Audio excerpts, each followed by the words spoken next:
Okay. All right. Good evening, everyone. I'd like to open today's meeting. It is 6:04 p.m. Call for roll call. Steve Kane, Here. Carlos Torres de Luna, Here. Elizabeth Martinez, Present. Lisa Marks. Not yet, but she's trying to get into the meeting. Okay, not yet. Uh, Jan Grist. So I'm going to say we're all here. Let's do the flag salute. Elizabeth? Ready. Begin. I pledge Pledge allegiance to the allegiance flag to the flag of the of the United States United of States of America America and to the and to the republic republic for which for it which it stands, stands, one one nation, nation, under under God, God, indivisible, indivisible, with with liberty and justice for all. for all. Okay. I need a motion to approve the agenda. So moved. Second. Second. Okay. All right. Do we have any community and staff recognition, Mr. Ochoa? We do. Give me 1 second here and I'll get that to you and just pop. We have a couple of community and staff recognitions this evening.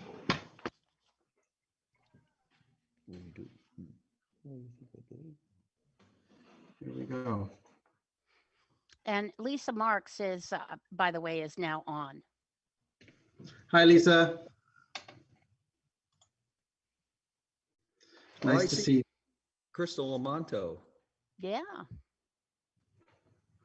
Our recognitions for this evening come from Sarah Vista Elementary School and the Special Education Department. This year has definitely thrown us a curveball, and we would like to take a minute to acknowledge those that have supported Sarah Vista on multiple levels. The following three ladies deserve recognition as they have provided support in making the best out of the situations we found ourselves in. The first is Teresa Galvez. This tremendously generous mother of four consistently steps into whatever role she needs to in order to support our school.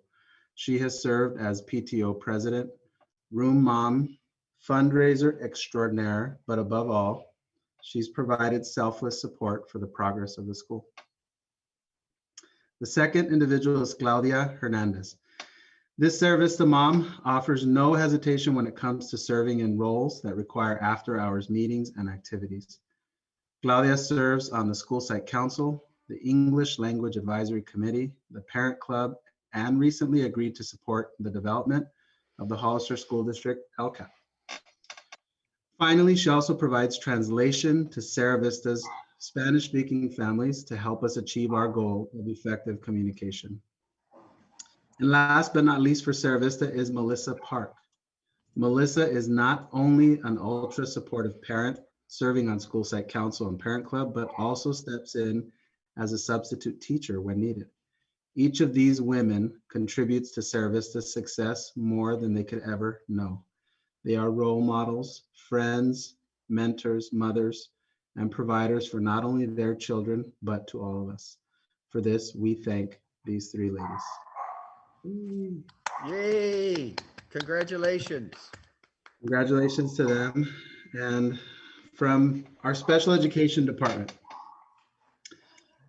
we would like to recognize two educators at Ladd Lane Elementary School. The first is Miss Kira Wyman and Mrs. Layla Clifford, sixth grade teacher and RSP teacher respectively. They're both amazing teachers in Ladd Lane's sixth grade co-teaching class who deserve to be recognized for their commitment to provide an equitable education. They are highly skilled and caring teachers who celebrate diversity and are truly committed to an inclusive educational environment. Our road to inclusion through co-teaching was not easy, especially in a virtual classroom for those teachers on the board who can imagine what that was like. Yeah. However, like all the co-teachers in the district, they continue to persevere to break down barriers to learning.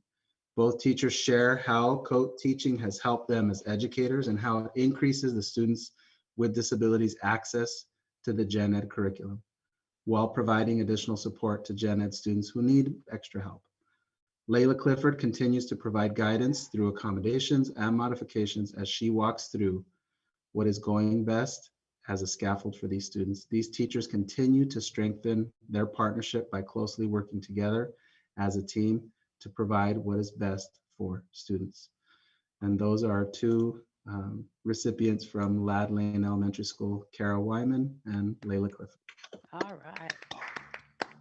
That's what I have for you tonight. Thank you. That's wonderful. Thank you so much.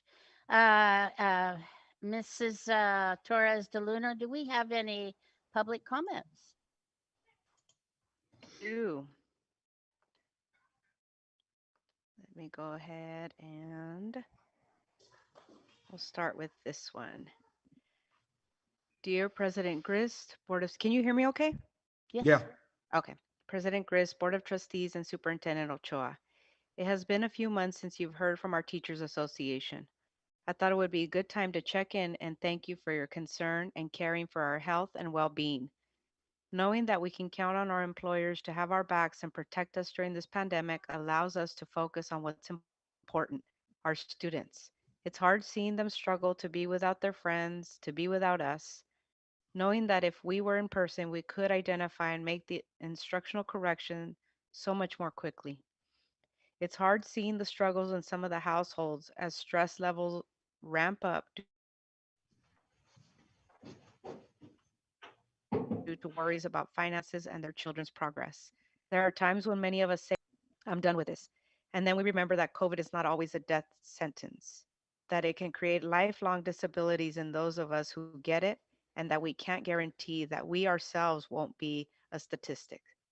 And we remember that the inequity everyone talks about in education is exponentially more apparent in medicine, where so many of our students' families are more likely to experience tragic outcomes if they are exposed to COVID 19. I've heard of the studies that show our youngest students don't spread COVID as they don't have the lung capacity or tendency to carry a high enough viral load. I'm not worried about my students talking or even coughing in class. I can't help but reflect on my ballet flats last year that were filled with vomit or the spray of mucus across the small group table when someone sneezed, or what's left behind when someone coughs. Some students think it's funny to lick things or chew on things or swallow a puddle of drool. It's easy to respond, well, just don't let those things happen. But anyone who has taught knows it's impossible to control every child at every moment. Buy-in to the class social contract is essential, but takes time. And even then, kids have not developed their executive function and lack impulse control. Misbehavior is a learning opportunity and not always a conscious choice. And studies show that COVID does spread at schools. Kids do catch it and give it to their family members.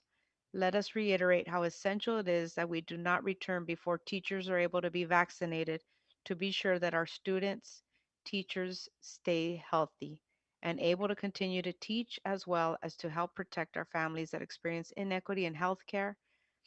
HESTA stands together on this subject. We are united for our students as much as for ourselves. Thank you and good night. From Angela Higgins.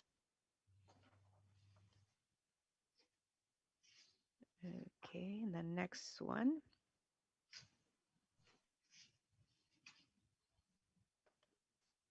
So, question, let me ask a question. There's public comments here about our policies. Do we wait or do we say those now? Those go during during the item. Okay, that's what I thought. So I'll wait on that one. Okay, here's another one. Mm, okay. Dear school board members, I would like to ask you to please consider opening our schools here in Hollister. It can be done safely. There is proof all around us in other districts, cities, and states. Children maybe not all, are falling into depression and anger. They are developing anxiety as well. I have spoken with so many parents about this. My own son, age 9, is one of those children. I am a mother of 6. I have a senior at the high school, a sixth grader at HDLA with straight A's, and my fourth grader, who I had to pull out of HDLA to put in Rancho Santana because he is no longer able to thrive in two languages during distance learning. My 4-year-old is in preschool in person 3 days a week, and the school has been fine. My children are very supported at home, but my 9-year-old, who was once very social, played soccer, kickboxed 3 times a week, now is battling depression and anxiety. I have spent many of nights holding him while he cries because he misses school and his friends and teachers. I will not lie when I say I am worried about his mental health. Again, he has support. He's tired of sitting in his room every day for school. He told me himself he learns better at school than at home. Please do better for our children. All this electronic learning does not work for every child. They need real interaction. Please do something that our children can return to school. So that our children can return to school. Thank you. Do we say the person's name? We I was, typically do, yeah, we typically do unless they ask not to. Okay, this is from Tiana Guerrero. And okay, here's another one. Good evening, Board Trustees and Superintendent Ochoa. We're now about to have the 1 year anniversary of going into distance learning. It is disheartening to me that nothing has really changed with distance learning, even though it doesn't work for some students. I understand why school shut down in March last year. I even understood why 2020 and 2021 school years started out as distance learning because of the fear of the unknown of the virus. Today, however, we have a lot of data on what COVID transmission looks like in school. The fact is that it doesn't spread in schools, as suspected, when proper protocols are in place with mask wearing and social distancing. The CDC has come out and said that it is not required for teachers to be vaccinated to have a return to class because the risk is low for them in transmission in schools. I have sent you all an email thoroughly explaining the public event that was put on by our county superintendent, Crystal Lamonto, and the presentation that was given by Dr. Noble, an emergency physician. She went into great depth of why it is safe to open schools now. Science and data shows it is safe. What are you basing your decisions on? Other schools are open around our county and are not shutting down because of the wide outbreaks in school. Sports has been approved to come back. Why are our children not allowed at school if it is proven that it is safe to do so? This is from Ashley Newman.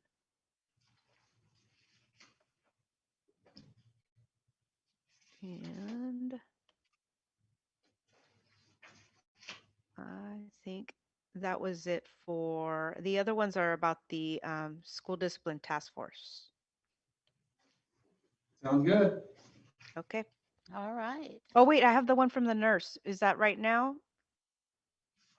I think she requested that you read that when the item comes up. Okay. Sounds good. Yeah. All right. Um, so I need a motion on the consent items, please. I move that we approve the consent agenda items. Second. That's A through F. I'm sorry, A through F. And Liz, you second it? Yes, No, ma'am. Lisa did. Oh, Lisa? Okay, Lisa seconded it. Any discussion? All in favor? Aye. Say aye. Bye. All opposed? Okay, 5-0.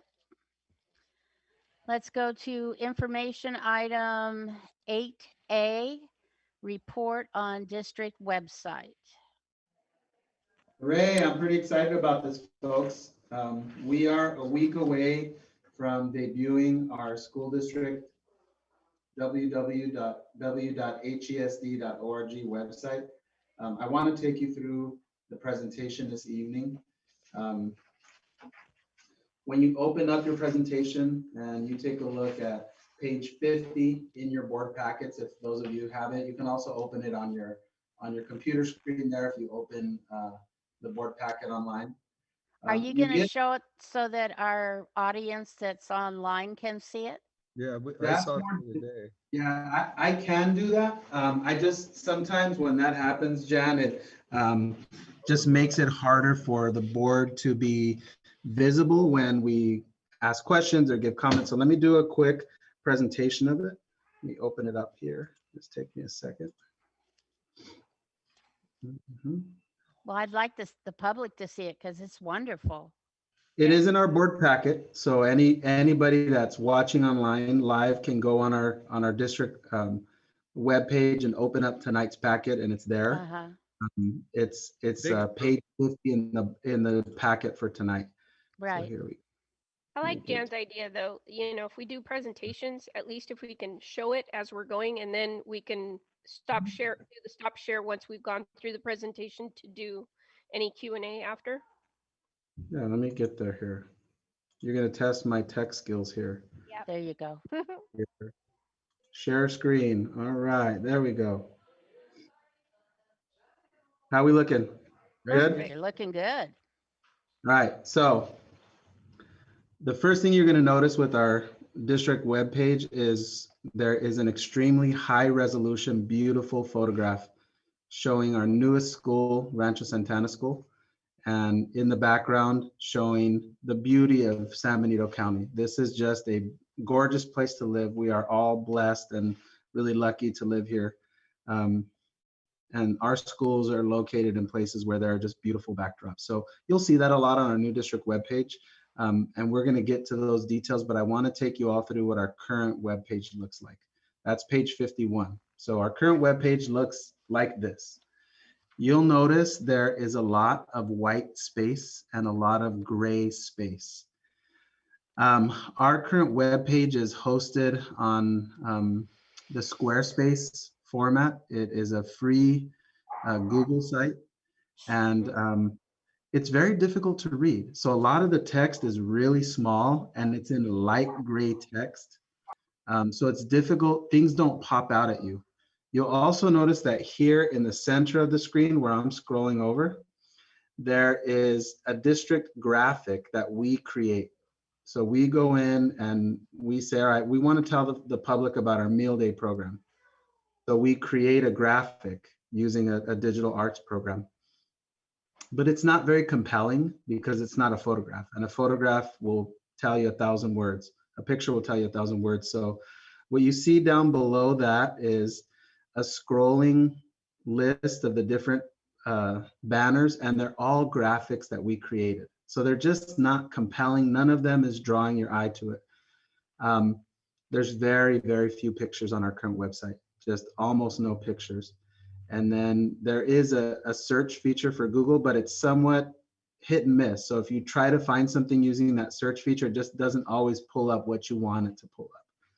So that's page one. On our current web page, I want the board to see that there's a very uneven listing of information. So the overview has 6 drop downs. The community tab has 12. The parents tab has 15. And what we notice is that when we do that, there's too much information on one drop down, and it just pulls back on how much people visit that. And then sometimes they're just not really related, or it's not clear to the public what the categories are. So when you click on something like overview and it says org chart, a lot of people don't know that that means organizational chart, and that that's actually something that a person might want to know, like who's in charge of this department or this department, but I would not put that in an overview. I might put that like on the superintendent's page in a different place. So our new web page is going to reorganize that information into very intuitive things that are very step-by-step and logical. And then oftentimes on our current web page, you'll go to content and it won't be our content. It'll take you somewhere else, and it won't necessarily tie into current information. So on our current web page, we currently have links that take you to websites that haven't been updated in a long time. So we're hosting information that is no longer relevant, and we're also going to address that with our new web page. We have a middle section. This is page 53 of our board doc, where you can see that Our Facebook is actually embedded, so you can see the district's Facebook. Our Twitter is embedded, so you can see the district's Twitter. And our calendar is embedded, but the text is so small. And most people visit our webpage through their phone. So it just makes it almost impossible to read what's on our district webpage. Lots of, again, white space around, and I think this is something that we're going to be able to improve upon quite a bit with our new webpage. So before we move on to the slides showing our new webpage, what questions do you have about our current webpage, if any? Well, I couldn't use it. Yeah, Was my biggest problem. When I went on, I couldn't find anything. yeah, And that's hard to why, find. yeah, that's why I asked that we get something that is Yep. user friendly, More because intuitive, more this intuitive. was So not user friendly at all. yeah, and I told this to, I can't recall who I was talking to about this, but it occurred to me, I was trying to find districts that I could sort of get ideas from, because there's a lot out there. As you can imagine, there's Mhm. 1,000 school districts. So I realized if I just go into the search bar and type in AUSD, I can see the web pages of Alhambra Unified, Antioch Unified, Albany Unified. So I just kept going, and I made it all the way through RUSD. So I've looked at several hundred web pages, and I wanted to get the spirit of what the board has shared in our board meetings about the importance of user experience. What is somebody going to experience when they visit our website? And I'm super excited that our new website translates everything into English and Spanish. Actually, it's a lot of languages, but as you know, we have a huge Spanish population. And it doesn't mangle it. It doesn't make it look different. It really looks exactly the same. It just changes all the content into Spanish. It's really super That's awesome. exciting. Yeah, because as you know, 43% of our families prefer Spanish, right? Right. They want their content in Spanish. So we're going to do that. Mhm. And here we are. Here is our breakdown. When you go to our new web page, you'll notice a lot of things first. The first is there's more association with our district kind of primary color, which is this rich green color. You'll notice the logo is more prominent. You'll notice the new headers are very logical. The about us, board, schools, parents, departments, and COVID, they're all really clear. The text is now in white against the green background, so it really stands out. And then you'll notice this photograph is here, and this photograph has very, very high resolution. And you'll notice this little overlay here, this dark gray box. And what that does is it allows us to tag a piece of content to a picture of the school. So let's use Rancho Santana School as an example. In this case, we want people to know that Rancho Santana School is coming soon. So we created an overlay that says Rancho Santana School coming soon with a green button that says learn more. When you click on that button, it takes you to a web page talking about the school opening soon. In the same vein, when we do awards ceremony for HDLA, there will be a photograph, a high resolution photograph of HDLA that will have a gray overlay that will say HDLA awards ceremony. Learn more. And when you click on it, there will be a web page with pictures of the award ceremony, a description of the award ceremony, the agenda, the kids getting the award. It's going to be very cool. But each photograph will be the photograph of the school. So it'll draw, like as a parent, you go on there, you're like, oh, that's my child's school. I know that school. I want to know more about what's going on at that school. And we brought in a photographer who came in and took photographs of all of our schools' exteriors and just took beautiful photographs. So those are getting worked on right now and modified so that they can stretch really nicely. They were all very high resolution. Many of them were taken with a drone. And we think by this Friday, they'll be finalized and ready for our new webpage. Awesome. So questions about the very first page, what you see here, the sharpness of it. I can answer any questions you have. Just, are these going to be, are you thinking rotating pictures? Oh, yeah. Is that always going to be? Nope. Okay. Yep, it'll be HDLA, Sunny Slope, Cerevet. When principals and school staff give us content, what we currently do, let's say Sunny Slope was going to do, like, remember we did that article on them getting the support dog, the Perla is her name. Mm-hmm. So we're like, how do we come up with a banner for a support? I don't know what we did. We probably did a paw and a kid. I don't know. We did a heart.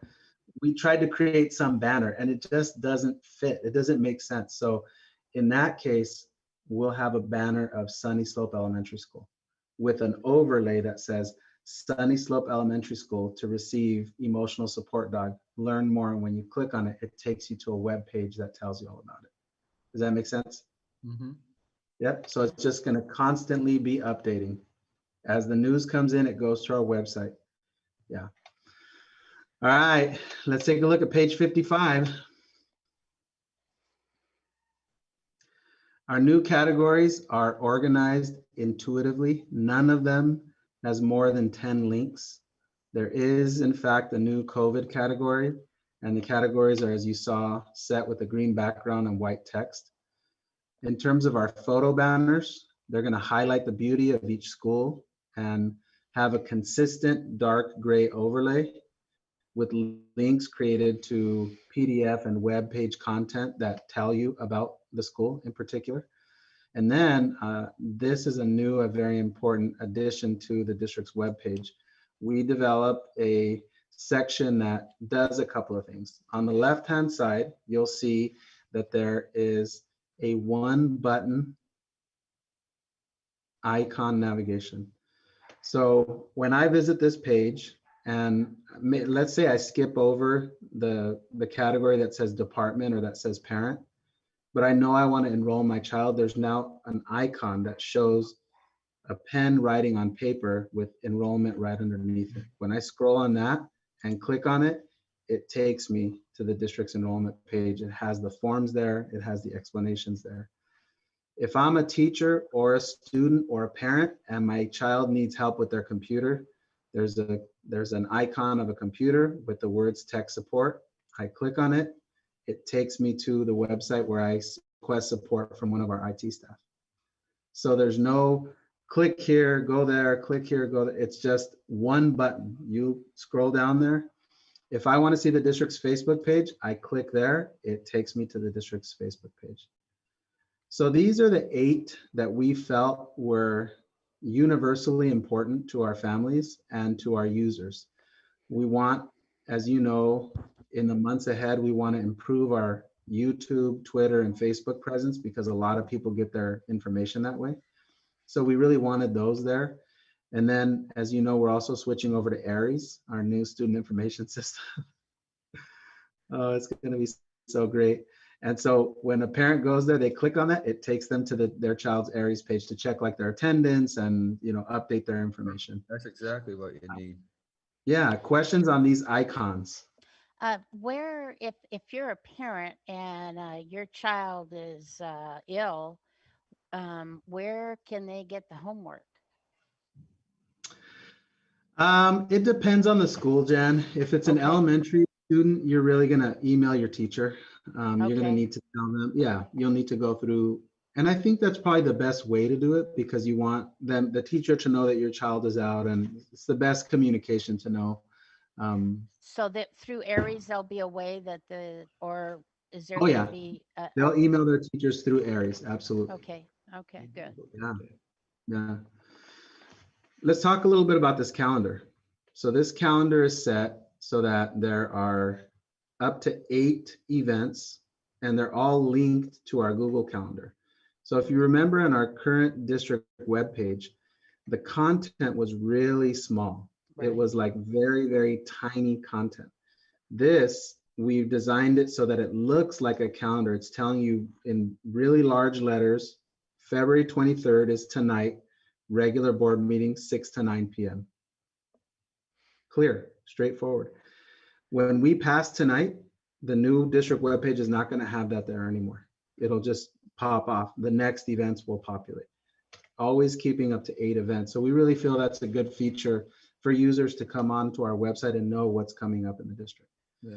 And then you'll see here on the right-hand side, these are button navigations for bigger reports and for maybe potential employees who want to work with Hollister School District. They click on job openings with HSD. It takes them to the webpage where all of our jobs are listed. Citizen Oversight Committee. As you all know, on the board level, we have 3 assistant principals who are working right now on an HSD parent university. If you go to our YouTube page, there are videos that they've been holding for months, and it's really exciting, really awesome to see them doing that work. And then, as you know, we have a COVID prevention plan, and that is also one button icon navigation. And then down below, take a look at Diego, that. Yep. um, can I ask a question about you said you would populate the calendar like 8 events. What if somebody wants to look farther into the future? Is there a way to navigate to a different view of the calendar or Yes. type in a month, that sort of thing? Yes, absolutely. We have a link right here where it says calendars. If you click on that link, it'll actually take you to a page with the calendar that you can go 6 months, 8 months ahead. And like if you want to know a meeting that's going to happen in August, but it's in May, you can go down that list and you'll find it there. Yeah. And then down below, we have one button links to all of our school websites with the logos, very clear, very simple. So this is what I have, folks. As you know, on the board level, I did email you all a homework assignment to send me a thumbs up on your board bio or send me something else. I do want to say I have a star student. His name is Steve Kane. Steve is an excellent writer. Steve, everyone has a time to shine. Yours is tonight.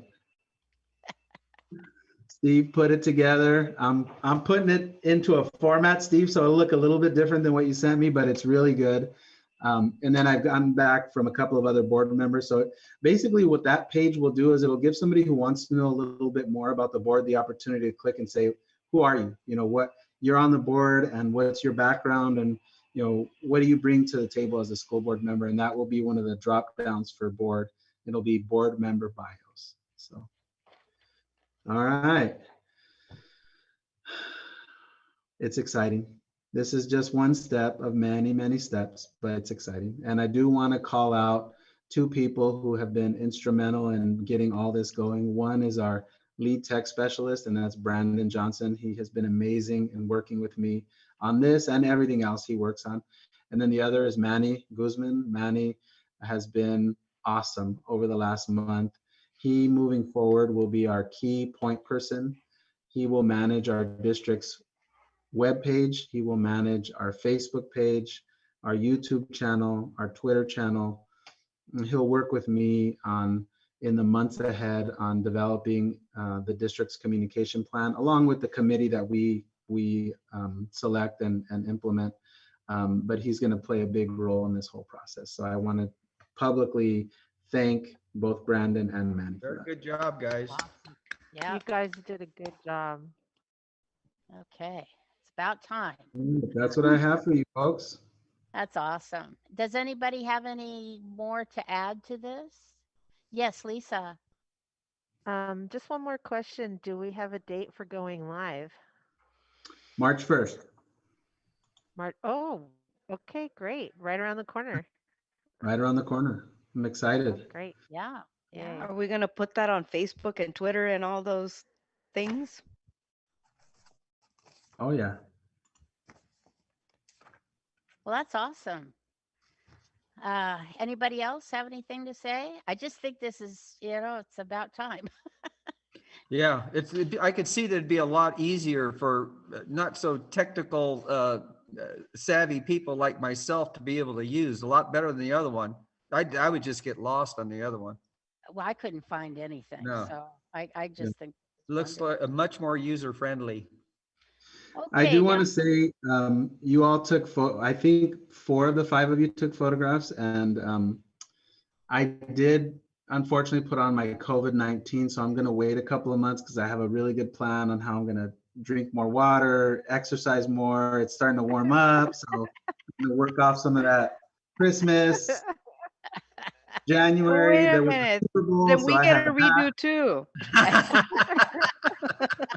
Anybody who wants it, they're coming back in May, so I'm taking my picture in May, and I'll be back ready to go in May.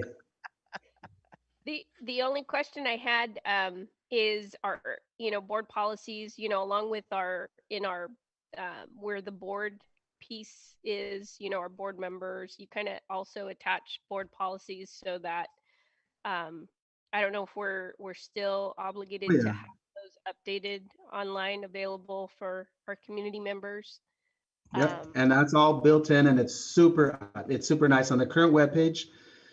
Let's say I go to the current webpage, I'll go to the board and it'll list them for me. 0 series, 1000, 2000. Let's say I pick instruction, right? I want to go to a 5000 series and I click on it. It'll take me to a different page and I have to go back to the other page to open another one. On the new That's web, they're all embedded. So when I click on philosophy, I still stay on the screen that has all the other ones. Good. So I don't have to, and that's another really cool aspect of this new webpage.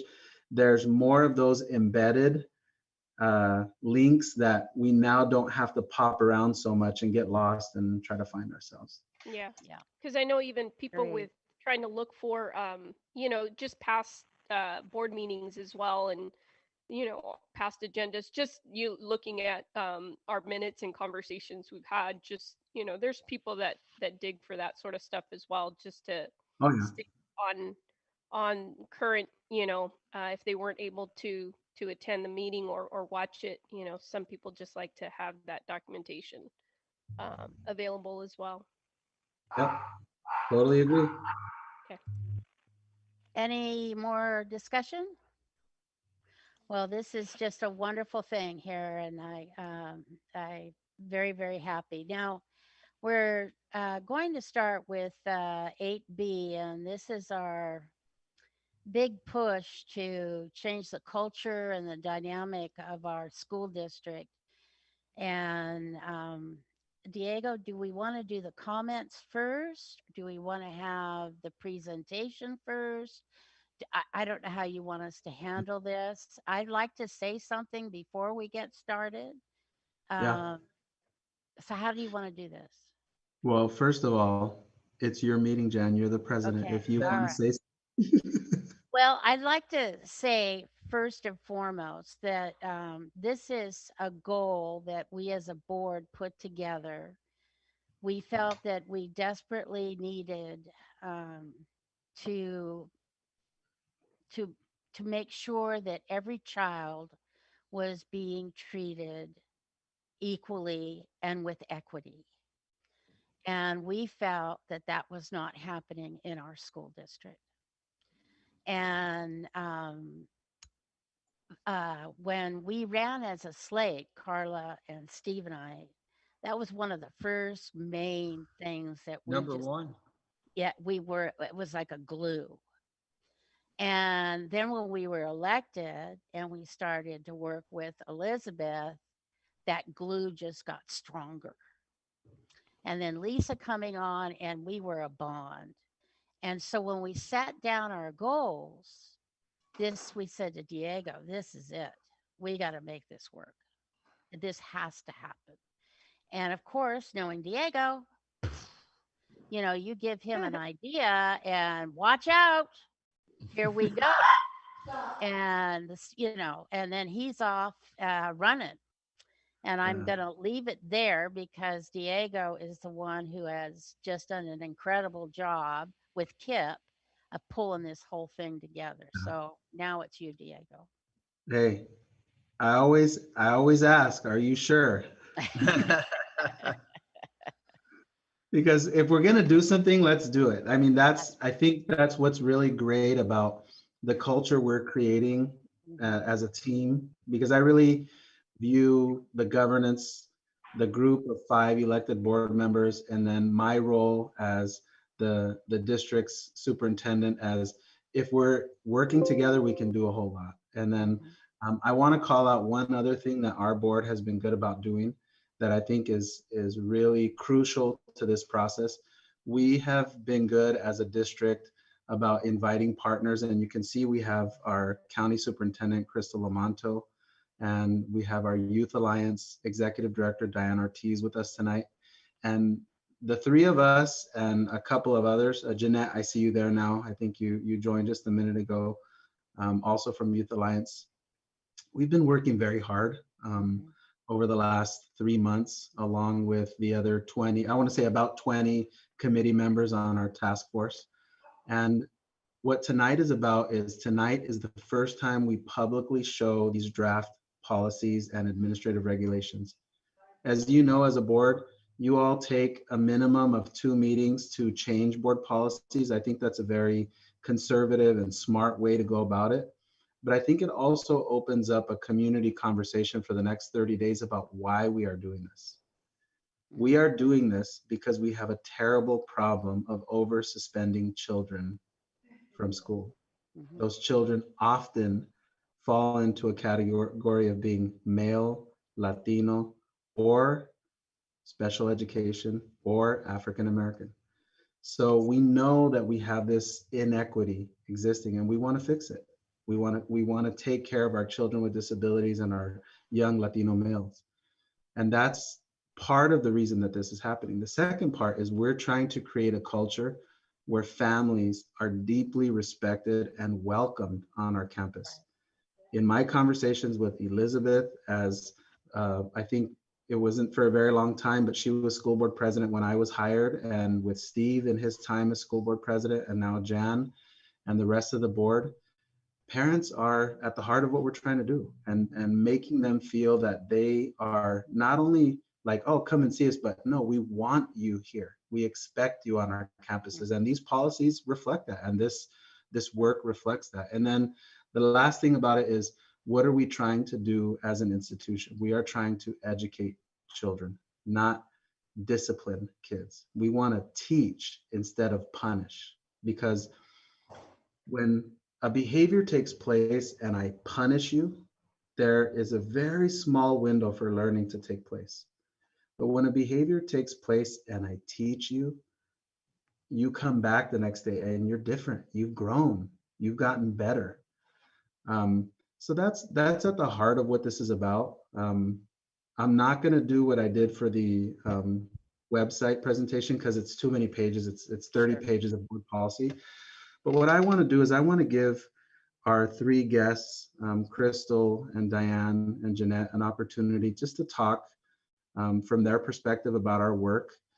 And then when the 3 of them are done talking, Carla, if you could read the public comments that came in, and then we'll have a board conversation. So with that, Crystal, you're first on my screen. Is it okay if I start with you and have you address the board? Sure. Good evening, board members. And thank you, Superintendent Choa, for inviting us to be a part of tonight's really incredible journey. I feel very blessed that I was asked to be on the task force and to be partners with Hollister School District. I need to commend all of you as board members taking that leap. Meaning all students mean all, right? This is about equity. This is about what's right for students. And then it's really about changing the culture and the thought process on how you build the culture that you want for not only your students, your families, but your staff. You know, the saying is, it takes a village to raise our children in our community, and schools are a huge component to that. And I think you all hear me say that often. When you have a strong educational community, you have a strong community. Education is the hub of a strong community. So when you build on appropriate practices and policies and culture, it helps and it resonates out into the community, and it supports our families and it supports our students. What I'd like to say is the process has been phenomenal. Superintendent Cho is correct. It's been a lot of time. But it's been an incredible journey to have the conversation, to really talk about what are best research-based practices. What is the vision that the Hollister School District Board wants? And what does that look like? Because one of your incredible responsibilities is adopting board policy that sets the tone for your district, sets the tone for your leadership, for your staff, and it lets your families know what you value.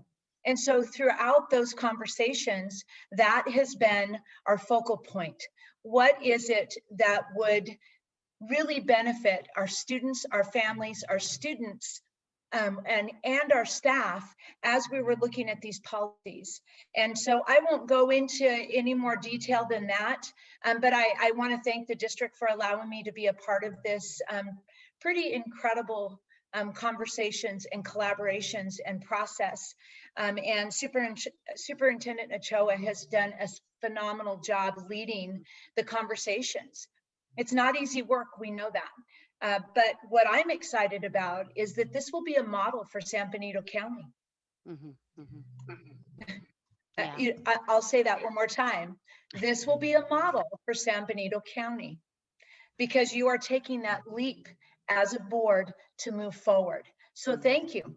We're excited as this work continues and solidifies, because this is just the beginning, right? And Superintendent Ochoa will talk, there's training that goes with this, there's partnerships that go with this. And so this is that first huge step forward. So I want to thank you from the bottom of my heart for allowing me to be a part of that process. I can talk all night when it comes to kids and families. I'll stop and allow some of our other partners that are here tonight to speak.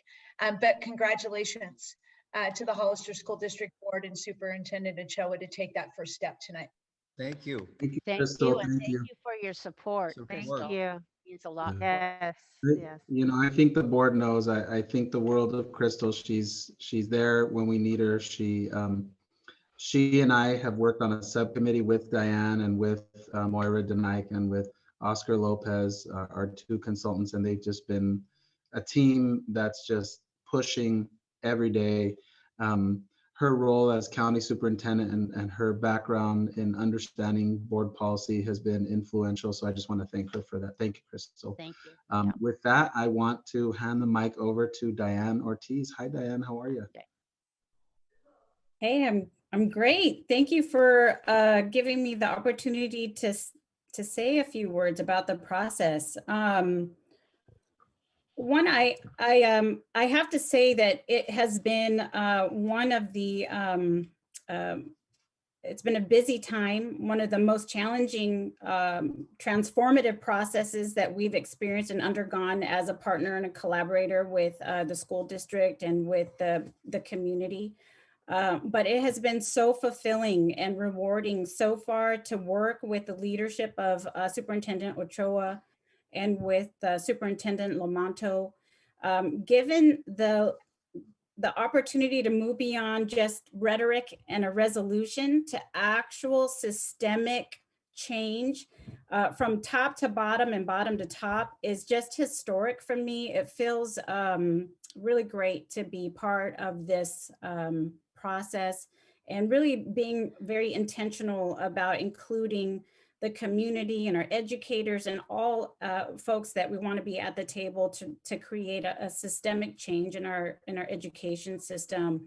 That we know we all participated in education. We didn't create the system, but we've all participated in it in some way as kids, and then as parents, and then now as community members and educators. And it was eye-opening to me to take it from the step of being a parent in the school district and being a social worker and a community organizer and working with our families to address issues, and then sitting at a table with Superintendent Ochoa and Superintendent Lamonto and Oscar and Moira, and really unpacking the board policies that have been cookie cutter from our state. And really taking a look at some of the outdated policies and language that was so criminalizing and punitive towards our children, wasn't supportive of our families, of diversity, of gender inclusion, of all of those things that we value and that we want our schools to embody. We want our young people to not only learn and to feel safe, but to know that we understand Sometimes we make mistakes, and we're here for you and to support our educators in that process and really create a system in place in order to accomplish those things. So, some of the policies that we've really had a chance to unpack and take a look at, I remember, just through the whole process, looking at these and going, wow, that's in there. I had no idea. And taking a look at it and looking at it from a legal standpoint, looking at it from an equity lens, looking at it from best practices and evidence-based. And so, it's an exciting time. I think we do have quite a bit of work to do. Still, the policies that are being presented tonight, they're still being looked at, and there's still the equity policy that the administrative regulation on equity that we want to have a longer process with the community to really help craft that because it's such an important goal and focus for education all the way around. So yeah, I just want to say thank you for that. And it's been a real wonderful experience working with a superintendent that is just ready to make it happen and really wanting to see these changes be embedded within the school system and the school structure. And so I am looking forward to being able to share these with other school districts. There are other districts that are very eager and interested in hearing more about this progress and the process that we're undertaking and undergoing. And it makes me feel very hopeful that at a time during a pandemic when there are so many reasons we can say that we don't have time to take this on, that we understand the systemic harms that are being done and the disparities that are being exacerbated through distance learning, the pandemic in general, and that we're, as a community and as a school district, really taking this head on and taking this very seriously and being very proactive about it. So I just, I'll stop talking from now, but I do want to say thank you for that. And the process will continue. It's been several weeks in the making, and will continue, for the next few months for sure. Oh, I think it's going to take a while for it to really, get its foot in, and I think it's going to be a constant reevaluation that we keep going back and making sure that people are trained correctly. I don't think it's going to happen overnight. Jeanette is also on the call, folks. Jeanette, I don't know if you're able to turn on there you are, Jeanette. Hi. Here, hi. I wasn't Jeanette, expecting to talk. Jeanette Neal works with Youth Alliance. Jeanette and I have known each other now a little bit over 2 years, and she works directly with our families and just does an awesome job of supporting them. She hasn't been on the policy subcommittee, but she has been working in the task force. So Jeanette, if you want to just share with the board your experience and where you want us to go from here, and I'll turn the mic over to you. Okay, all right. Good evening. So the task force has been a very exciting experience for me personally, and I feel really honored to be able to be involved because of my involvement with the parents. And even though I do groups and I'm organizer, really the parents are the leaders. I follow what they need and what they what's going to help their kids in the schools. And so the process has just been really I didn't really know what to expect, so I'm going to say that it was a surprise. It was joyful. It was very at sometimes very intimate, because we were all even though it was through Zoom, people shared personal stories, and we really got to really understand each other. And the people that were involved in it wasn't just school administrators, it was people in the community. We had parents, myself, there's teachers, some other people that work at the Youth Alliance were there with their perspectives from working in the elementary schools and the after schools programs, just different views, different facets of what needed to be put in place. And so I'm just really happy with the things that have evolved, like what Diane said, just the things that are in there that were written in. And I just look forward to to seeing the changes and like I think Jan was saying, it's something that's going to take time for us to get really good at, but it's gonna be worth it. And and for the dad, there's a dad that's involved in this, and he is so excited to be involved in this. And I can't say his name, but and all the parents that had like backed this up and started talking about it, and all the meetings with you, Diego. It truly is history in the making, and I'm very happy to be involved in it. Thank you.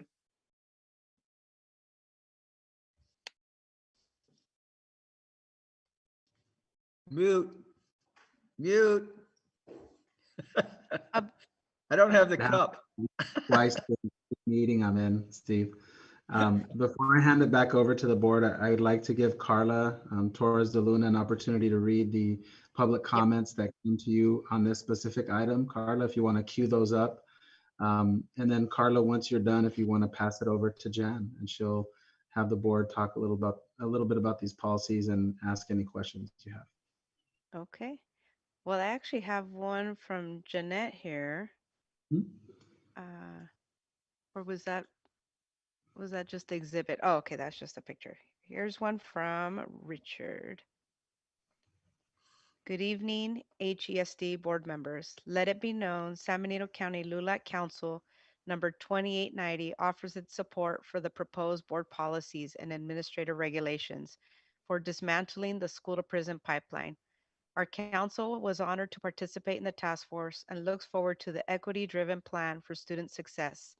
The importance of the issue cannot be understated, and its ultimate realization a promise to future generations.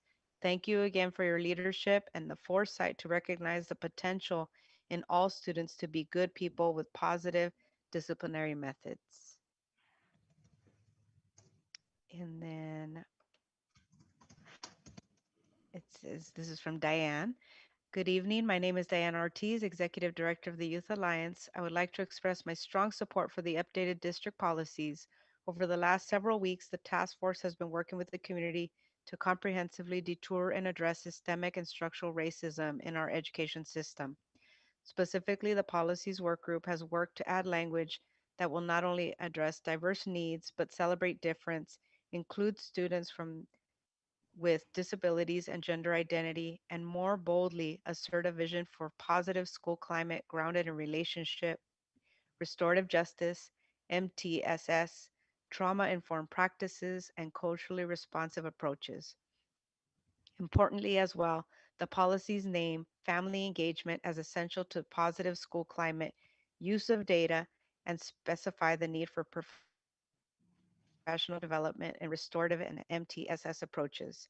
I am grateful for the leadership that has been shown by the district administration, educators, and community members in the school discipline task force. I look forward to our continued work towards systemic change that makes progress towards the fulfillment of dignity and quality education for all. And I think that was it. Okay, board, do we have any comments that anybody would like to make? Steve? Well, I have to admit, it almost brought a tear to my eye reading this, the final product. I want to thank Crystal and Diego and Diane and everybody else that was involved in this. I taught for 30 years, and the main goal of an educator is to educate, not discipline people. That's part of your job. It's like being a doctor. Don't make something worse. If you can't make it better, don't make it worse. And what the policies we've had in the past, I was actually put in a position of making things worse, which is very grievous. If you're an educator, it's going against everything you believe in. And to see this so well thought out, it gives not only the students and their parents, but teachers an opportunity to actually do something about this. Kids only get one chance at an education. To rule somebody out when they're like in the 7th or 8th grade is unconscionable, or even younger. You can't do that. And I can't say how happy I am to read this and have it put down. And these are things I've always thought about, but never been in a position to do anything about it. And I feel very proud that I was some part of this, because this is something we all need to do. Every school district needs to have this as a plan. So that's my 2 cents. Alisa, you have to unmute yourself. Oh, yeah, I know. Carla, I saw you put your hand up too. Do you want to speak first? Now you go Okay. ahead, Lisa. So when I was running for the board, I had no idea, of what was going on, but I'll tell you that that was exactly what I thought about was a strong, like Crystal said, a strong community starts in the schools, right? And building these children and families and creating an environment where everybody's engaged and wants to see success. And so I'm really excited about the verbiage. What also occurred to me is the coordination possibilities even with the high school, right? And making sure that we're all aligned, that the feeder schools are setting up this process that is holistic and just goes all the way through to graduation. And so I see a lot of potential for this, and I want to thank everybody for all their hard work so far. It sounds amazing, and I'm excited to see what comes. Carla? Well, I mean, I feel very similar. I'm just so honored to be here witnessing this. I never thought, I was telling my husband earlier, could I never would have thought, right, when I was younger, that in Hollister we would be trying to dismantle the school to prison pipeline, right? It just overwhelmed me.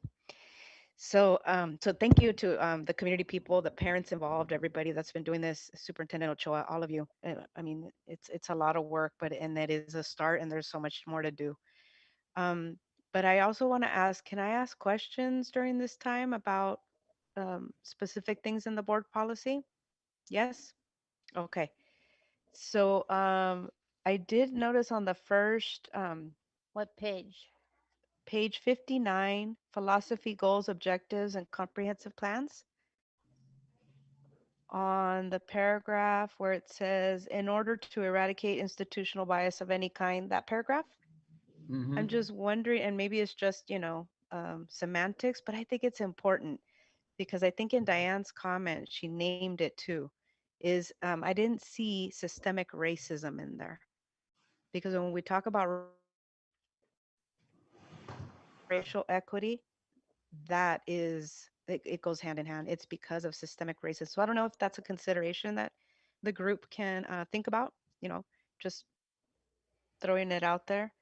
It does say for populations historically oppressed, Yes, that's what I thought. but I Yeah. but I think about when we're doing racial equity work, we've got to name the issue, right? And in this case, it is systemic racism. And, that's where the oppression comes from. So just something for people to consider. Um, Well, I think Diego could change it right now if the group feels that we should change it. yeah, of course, with Crystal and Diane and Jeanette's feedback, I thought that was something that, and then another point for consideration is item 8 on number page 60. And it talks about providing ongoing training, and it says culturally responsive instructional practices. So these terms change, it's a fluid time, and it depends on, what training is going on. I don't know if we want to make it a little more broader to say one of the terms that are used in different institutions is diversity, equity, and inclusion training. Makes it a little more broader. Just a suggestion for you all to consider. You know what, Carla? Why don't you write your notes down and give Yeah, Diego a call? I could do I that. did that with him earlier today, and Okay. there were some typos that we cleaned up, and then there were some things that, like there was high school and baccalaureate and things like that that we fixed up. Yeah. But Okay, why don't you that's do fine. that with Diego? I And don't have a lot. Those were some of the ones that just stood yeah, out. And then, but I did I want just to want, mention yeah, and I just one want the public more. to know, I think that was some of the stuff that Crystal and Diane typed up. I know I would look through all my, uh, I don't think I had any errors, so I'm oh pretty boy. sure. I think, Crystal, Oh it my. was you. You wanted to put something in there about baccalaureate, something or other, so So My quick to goodness. throw was us it under that, the bus, man. I I I know. wanted to see if you know. still paid attention. Just like Oh Ted boy. Cruz. Oh man. Okay, and then I just had one more Hmm. for folks to think What about. page? Page 69. It just stood Mhm. out to me, number 8. And I didn't understand, and maybe, if again, just whatever you all think about this, but it said measures to prevent or minimize the influence of gangs on campus. I felt that that was targeting a specific group, number one, Chicano Latinos. Um, Number two, because I was like, okay, well, Carla, try to think, what else could be, why else would that be there? And, um, because of the negative connotations. And I'm thinking, well, gangs are not the only worry on campus. White supremacy is a worry as well. Active shooters, hate crimes, So either we're going to put the issues or we're not. I don't know. It's just something for consideration. But that was it. Thank you. Thank you for your work. Seriously, this is so, I don't want to cry. This is so, when Crystal's like, hello, did you hear me? Yes, I hear you. Yes. And Diane and Jeanette, thank you. Yeah, but that is a good point you brought up there. Um, I'm thinking about what happened in Morgan Hill. Remember Well, what happened in Morgan Hill? I I'm thinking mean, about that. so do we always think of gangs as being only Latino or Hispanic? Because Well, no, I think my that brother. white Not in all supremacists. places. It No, my depends on brother where you worked in live. East You Side. know, Asian LA Well, I gang. was has, just gonna Yeah. say yeah. it could be considered a gang type thing if you have like KKK or Boogaloo Boys or whatever. Wouldn't those necessarily be in that same category? Or how do you name it so it's inclusive of things like Well, that? no, that uh, I think what there would be more ethnic gangs like Asian gangs and Latino gangs, and There there is a are, stereo. There is a stereotype that it is racial people of color yeah, when they ethnic refer to gangs. Yeah. gangs. Hmm. Right. And I And do here in want to. Hollister, we know who's here. That's right, exactly. We have been having this discussion, I think, at this work group level, and apparently at the state level, they're having this discussion as well, based upon the domestic terror and the white supremacy Right. issue, the Right. Boogaloo, issue in Gilroy. We've heard it all as well, and so we're trying to figure out the best way to lift that up and to talk about that. But you bring up a great point, and that's something we'll have to talk about for sure. Well, yeah, I think that is something that needs to be addressed. One thing that came up when we talked about the importance or the requirement that we reference gang prevention policy, is that there are state laws that require school districts to have policies that specifically deter gang prevention policies, I should say.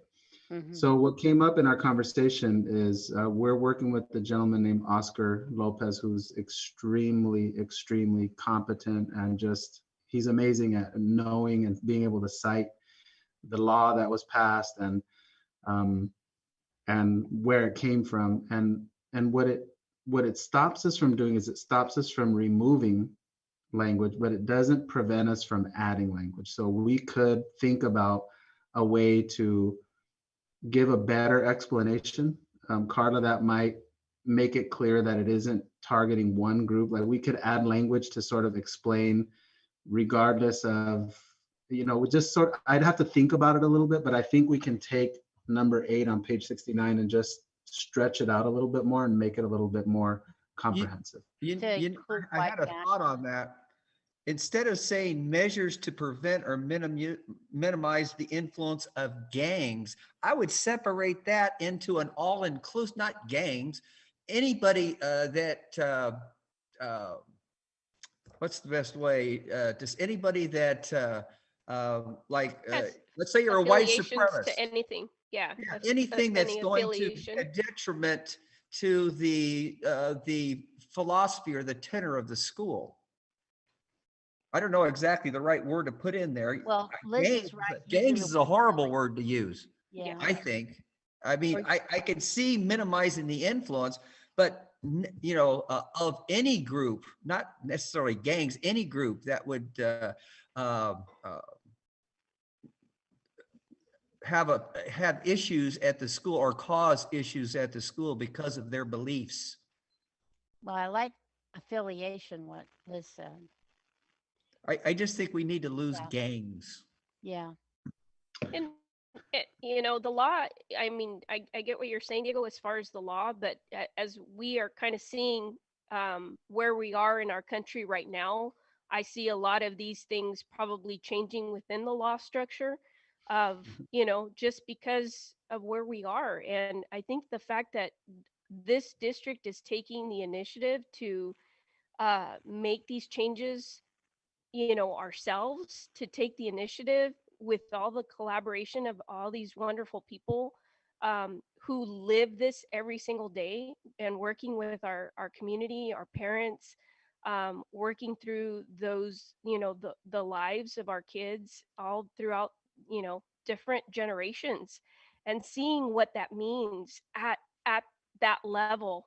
And so, I mean, to me, what Crystal does as far as the a county superintendent, the people that she's been able to bring to present to the boards, I can't thank you enough, Crystal, for bringing that presenter to us and planting that seed, because that little seed never has gone away. And so the fact that we have Diego now to cultivate that seed along with all of you and really make something beautiful out of that knowledge.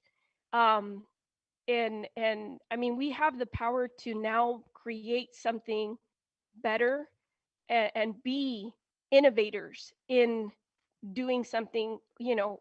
Forget how the institution of education is. We know what it is, but we know where it also lacks. So um, having the ability to start in this little community and having that expand out is just, it's so empowering, it's so exciting. I can't, like Carla said, the embodiment is something that you guys will forever be known for, bringing this about in this community. And I can't tell you how blessed and wonderful it is that you all have wanted to be a part of this journey with us, to make this happen and make this a reality for generations to come. I'm just so excited, and I'm so thankful to all of you. My uh, my Go wife ahead. just came up with what Watsonville police use instead of gangs now. They call them disruptive groups. Disruptive. That doesn't, I mean, that could be anybody, a disruptive group. That is, Does that sound that's a, better? that sounds better. It That's what the doesn't police sound, use in Watsonville. oh, there So you I go. would, yeah, and I would just ask the board to let the subcommittee bring it back. Let us put some things On March together 23rd. Sure.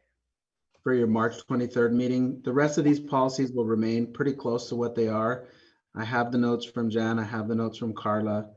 Um, Again, we'll come back one more time at our March 23rd board meeting, and hopefully somebody in this meeting will make a motion to approve these policies. And these are just the beginning. We have many other policies we are working on. Not all Well, of the. I gotta tell you, you guys just rock. I Yeah, mean, very our impressed. community is just so thankful, and It I is a must team say, effort.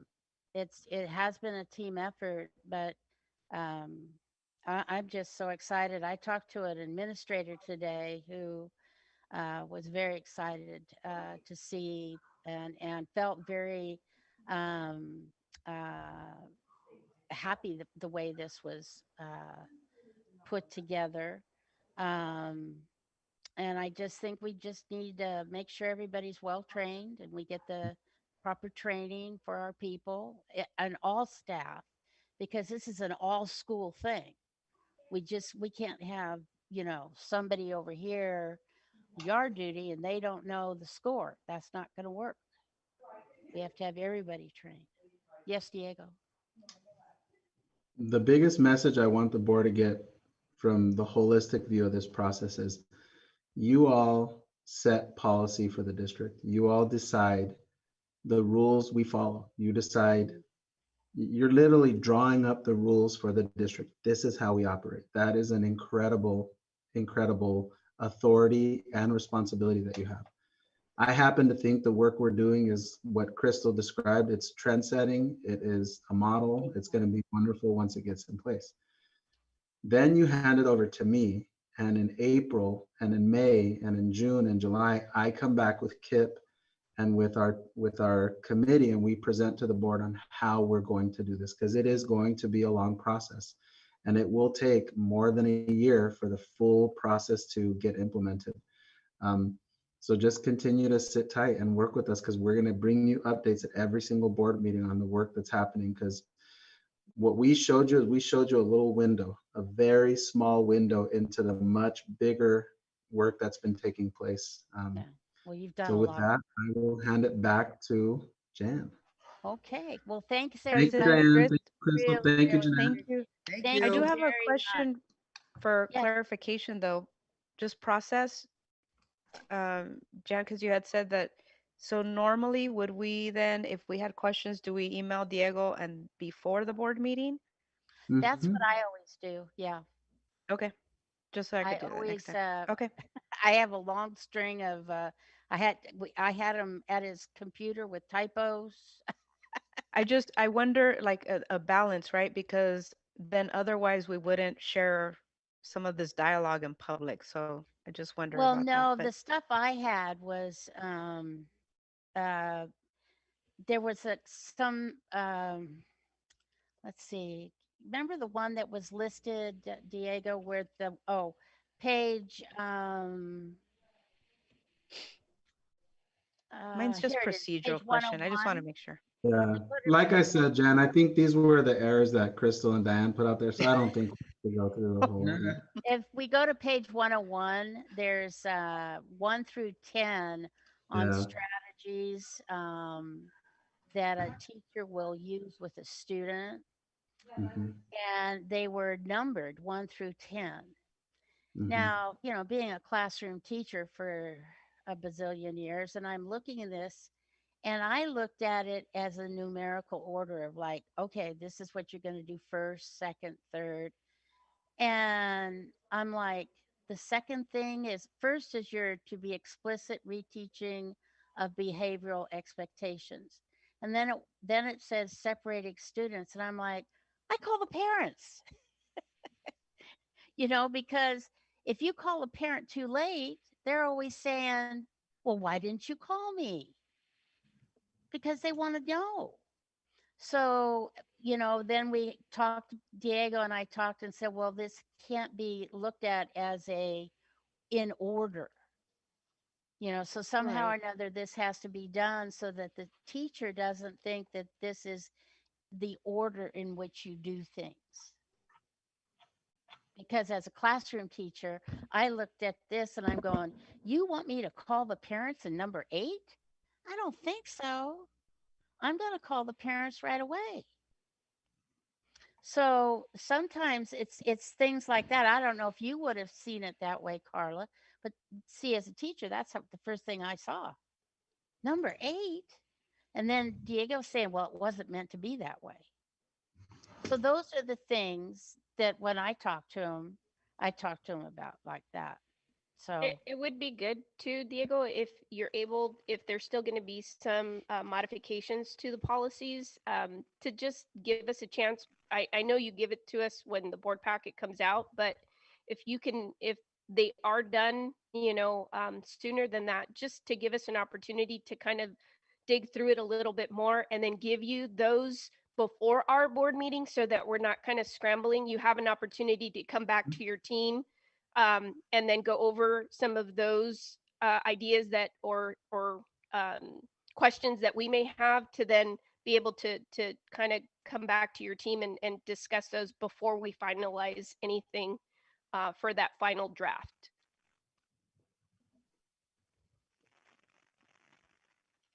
Okay with that? All right. Well, is there anybody want to say anything else? We're good. All right, let's move on. Bye, Let's Diane. Bye, Crystal. bye Bye, bye thank everybody. you. Thank you so much. Thank you, We really everyone. appreciate your hard work. Let's go to 8C, monthly Rancho Santana school report, communications, staffing, and enrollment, page 112. Well, folks, I am your presenter tonight because our new principal for Rancho Santana School Has a board is a meeting. board member for the Aroma San Juan Joint Unified School. Really? Oh Yeah. my goodness, Wow. I didn't know that. Oh, Didn't yeah. know that? Oh wow, no. Yeah, she's on her So, second. and usually our board meetings don't conflict, but there was a conflict this month, so Oh wow. there she Crazy. is. Yeah. Yeah. And what I have for you all, let me get to our presentation. Is it okay if I share my screen so that the public Yes. can Carla, you have a twin. Yeah, It froze the other and one then on got my tired. sorry. One looks asleep. You're cloning. That is That's so hilarious. weird.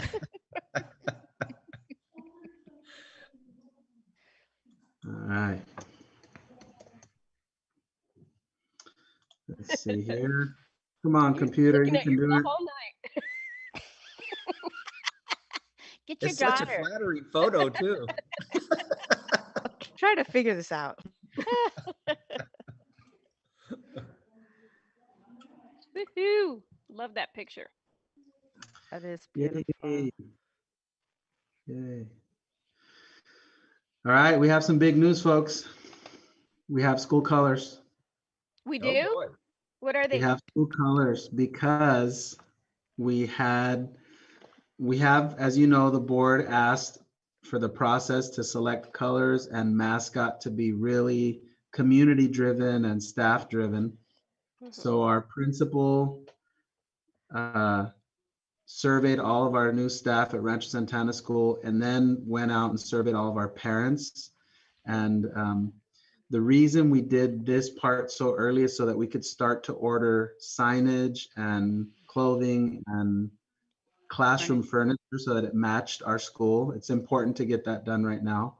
So I want to say the students will absolutely play the lead role in picking the mascot for the school, but the school colors for Rancho Santana School are red, white with black. So the two primary core colors are red and white, but it will always have an accent of black. So you're looking at this presentation, you are looking at the key colors for Rancho Santana School. And in a couple of months, we'll find out what the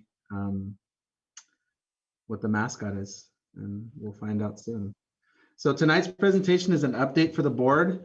I want to start with enrollment. Our enrollment is climbing at Rancho Santana School. What you'll see here is we have one allocation for an SDC classroom. That's a projected enrollment. That's the only one that currently is a projected. The rest are actual enrollments, kids enrolled right now as we speak. So we have 2 kinder classes. That means we'd have 23 kids in each class. First grade, we have 47. That means one with 23, one with 24, and then down the line, you start to see the classrooms get put together. What are Fourth, we going to do with that 5th grade class? yeah, so we're going to have multiple classes for 5th grade. So it'll be 2 teachers in 5th grade. Once we get past 4th grade, we typically have classes of 30 or 31. So we'll have 2 teachers in 5th grade. And if it exceeds, Jen, if we end up with 65, and as soon as we cross 66, 67, we'll hire a 3rd teacher, a 3rd, 5th That's what I for was reps. asking. Yeah. Okay. Yeah. Yeah. And it's wonderful. You can see there's space for the school to grow. If you haven't noticed, they're building lots of houses in Ulster, so this is just going to continue to get filled up. So it's a really nice mixture of enrollments right now. And then as you can tell, the older grades are a little bit smaller because I think teenagers just want to stay with their friends, and you're starting to see the I want to stay at Mays or I want to stay at Rancho effect because their friends all go to school there, and consequently they have fewer kids transferring over. And of all these students, we have a solid 50 kids who are actually transferring into the district, whose parents work in Campbell or San Jose or Gilroy or a variety of other places. So that's exciting to see too, that we'll have more families in our community stay in our community and send their kids to school in our community. And those kids will be really happy not to spend 3.5 hours a day on 25 for the Yeah. next 5 years of their life. So they'll be thrilled. Yeah. You're looking at our new playground, and this is one of our kindergarten teachers, Mrs. Alamand, and our TK teacher for the school, who I want to give a personal shout out to. She was my son's TK teacher at Lad Lane, and she's a wonderful teacher, Mrs. Camacho. I think she's going down the slide. That looks like her. And then our other K teacher, Mrs. Lamanto. So they're there. This is their kinder playground. As you can tell, there's what they call the pour in place playground. Over the next 2 years, I want the board to start thinking about transitioning all of our playgrounds in the district to what's called a pour in place. Yes. So those of you that love those black chewed up tires, I Oh my think I they're need the to get rid worst. of those. So let's go ahead and thumbs up if you're with me. And so this will become the new model. In terms of staffing, we have an office manager coming over from Gablin Hills. That's Jackie Bisaglia. Our lead custodian is coming over from Calaveras Elementary School. We have Vanessa Santibanez coming over as our lead student nutrition. And we just hired Janelle Gomes coming over also from Calaveras as our health clerk for Rancho Santana School. And they are all super excited. They're going to start moving into their offices in the weeks ahead. And then in March, we will be hiring a custodian, a library media specialist, a secretary, as well as paraprofessional positions that go along with the staffing that I just talked about on the other screen. Gosh, this is a pretty picture. You can see the grass in those courtyards. It's really beautiful. It's really, really beautiful. One of the important jobs that Anissa, Mrs. Dizon, has over the next 6 months is she has to communicate. She's got to call, email, text, hold meetings, and build culture at that school. And this is her plan to do so. So she's arranging school tours for each grade level. She is scheduling upcoming monthly staff meetings to develop that culture. We are in the month of February, so her first and most important is to create a school social contract and to build the philosophy of administration, to build that message that every parent that walks into her office will see her belief system evident in that school, which is for Anissa, she is very, very passionate about diversity, about inclusion, about equity, about innovation, about doing things in a new and exciting way. So I'm excited to see her do that. In March, she's going to challenge her faculty and staff to begin identifying school core values. That's an important process because those are the things that end up on posters. You put them in every classroom, and when you're a teacher throughout the course of your day, you go back to that motto. You go back to this is what we do at this school. The second piece of her work in March is to create that focus on learning, to work with her teaching staff to identify those criteria over the next year that are going to determine high quality learning, and to start to implement some of those lessons in distance learning, to be able to learn from what they have found with distance learning and to take the best of that and to think about how to start to implement it next year. In April and May, it's work on the school mission. That's going to involve staff, it's going to involve parents, and we'll bring it to the board for approval at the end of May. You're going to start to see a lot of student engagement in April, as well as in May and June, even though it didn't populate over into those 2 months. And then a school culture camp. I'm going to let her tell you about that at our next meeting because she's pretty excited about that. And then wrapping into June, I asked her to move the student behavior expectation until June because we're doing so much work on the school to prison pipeline. I needed her to hold off on that.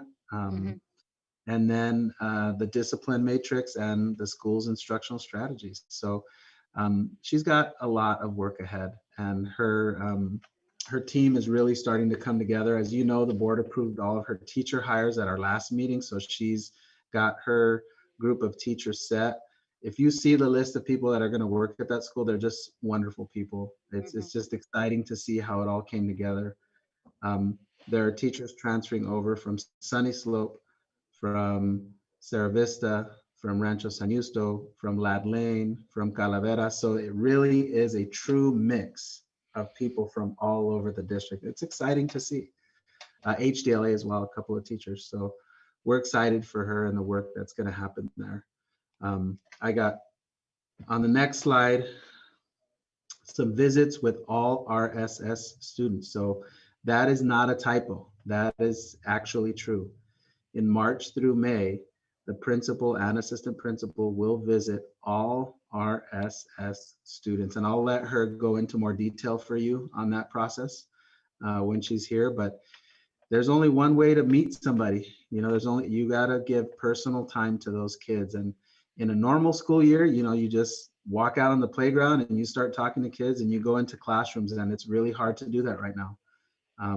So she's got a plan for how to get that individual time to these kids. And then ongoing news being shared in staff newsletters, because so many of her teachers work currently at HDLA Gavilan Hills. On the internal side, I want to assure you that we are giving Anissa a broad base of support within the district. I met with all of our departments and created the expectation that they meet with Anissa every week and every month heading forward. Sometimes it's a 15-minute check-in, sometimes it's an hour-long meeting. And you can see they're spaced out just about 2 weeks in between each one. And each one of those meetings is to help her acclimate and get ready to open that school. So there's quite a bit going on for Anissa.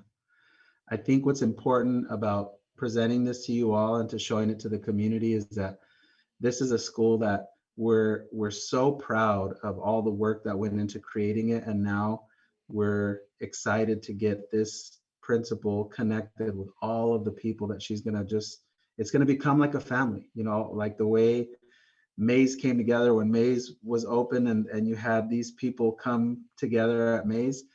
You all had to join and become part of something new, because it wasn't going to be for anybody else to do that. I think her staff really gets a sense of that mission and that responsibility.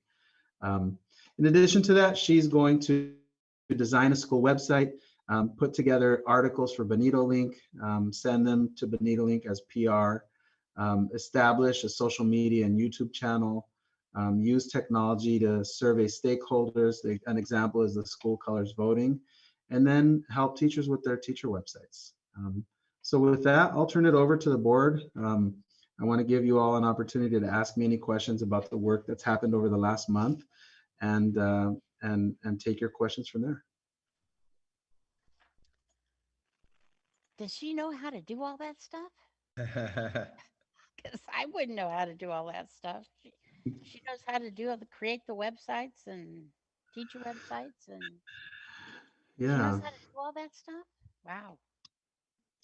So one of the great things about us having a person be the district's lead with technology on websites is that he's going to work with these principals. And what I've told him is, because we have 10 schools, so I can't try to create 10 websites all at the same time. We'll fail.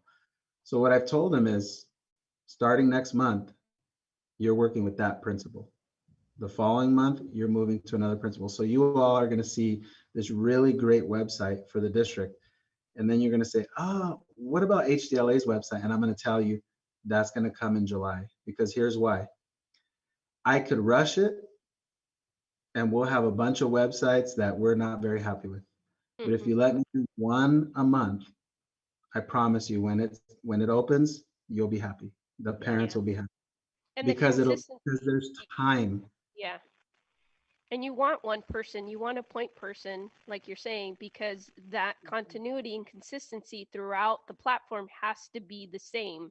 And when you Mhm. have different people with different hands and different ideas, some are more creative than others, and etc. So it just makes for a hodgepodge of stuff, and nothing's ever circulating through on an even keel for families from one school to another. And again, we go back to equity just because of how you leave it up for success or failure depending on what's available, and what expertise people have. So everything should be equally as important, and the time that we take for every single uh, um, school should be given the same amount of respect and time and appreciation to build, like you said, the site that it needs, to really to really just highlight everything that they deserve. So the only thing I had a question about, because I wasn't sure, um, the only thing that just with um the fencing, and I don't know if you were thinking about it or how you were thinking about moving towards, is I don't know if you've seen like the high school where you've got that mesh that you can't see in to where the kids are playing for security purposes. With the playground with the little guys up, you have the black fence, right? It's beautiful, but you can see, inward. If you had any ideas as far as that privacy mesh, to Mhm. just not be able to have a clear view Looky loose look. Yeah. into the in campus, where kids are. I just different things now with security and everything else. And I just as a thought, I wasn't sure kind of where, if you had already thought of that or not quite yet, if it was on your radar. I think it's a double-edged sword, Liz, because I think I just worry a little bit about creating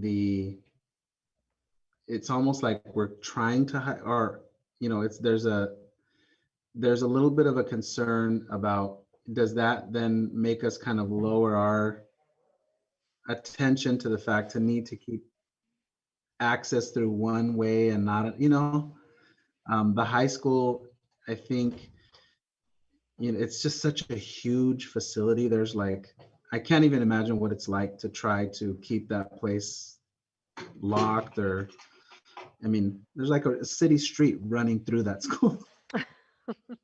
So I think we could look at it. I'd have to spend a little bit of time on it.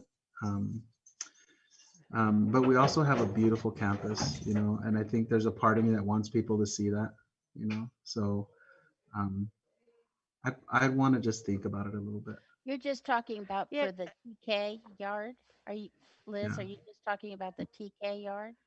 Well, yes and no. Kind of like the perimeter of the field, just because you have, um, as our community starts to expand, we know we have registered sex offenders. We know, that is something that's out there. So, and then the other issue is, shooter on campus is one thing. We know we would get the kids inside as quickly as possible, um, but it's, the little ones, just sometimes just to keep them focused and keep them away from the fence. But I just just as an idea, I wasn't sure if, because we don't really have it at any of our schools currently. So, and again, I'm not quite sure why the high school put it up, because they didn't have it before either. And the baseball fields, they, once we did the whole expansion and redo, they put them all up. So um, nobody could visually see the kids in there practicing or anything. Um, the swimming pool, it's just out of precaution and safety. I'm assuming it was done. Well, I feel like it's a possible conflict of communication if we're going to be working toward this new way of envisioning our schools and having colorful, welcoming campuses and focusing less on there's something of a fear factor when you shut the kids out. It's protective on one side, but it also teaches them to be apprehensive, whether it's your intention or not. And is that in conflict to what we're trying to move forward into? Um, and we all grew up in schools that had open fencing, and things like that. And yes, we didn't live in the campus, or sorry, in the times that we live now, but I understand Diego's dilemma because it's like, what's the message you're trying to send, balanced against safety, right? Yeah, it's hard.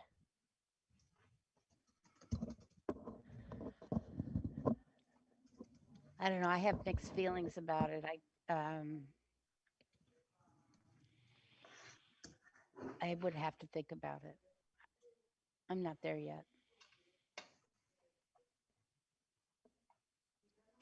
Yeah, I agree. I have mixed feelings too, and then I think about, whoa, kind of what you said, Lisa. Well, we don't do that for other schools. it, I know. it just, yeah. No, you're right, Lisa. That was, I didn't even, I mean, that the mentality and our philosophy and way of thought, has to, it's that embodiment that we all have to really be conscious of, what it is that we're trying to accomplish and bring forth. And, you know, we're, I'm always just so cautious. I just want to keep, our kiddos safe. Faith. Yeah. We And all that, do. yeah. Yeah. And that was my only thing is just, but I love the way our campus looks. Um, I don't want to detract and put a negative connotation to it because that's not, No. Because it would kind of give it a negative connotation when you I don't think it would, I don't think it would, help the beauty of the campus. It would almost make it seem more like a, well, not a prison, but an encampment or something like, you know what I'm saying? I'm not saying it Fortress. needs to be done, but maybe not black, something else. I mean, that's such a negative color. It, I I don't guess. know. well, I went to a high school.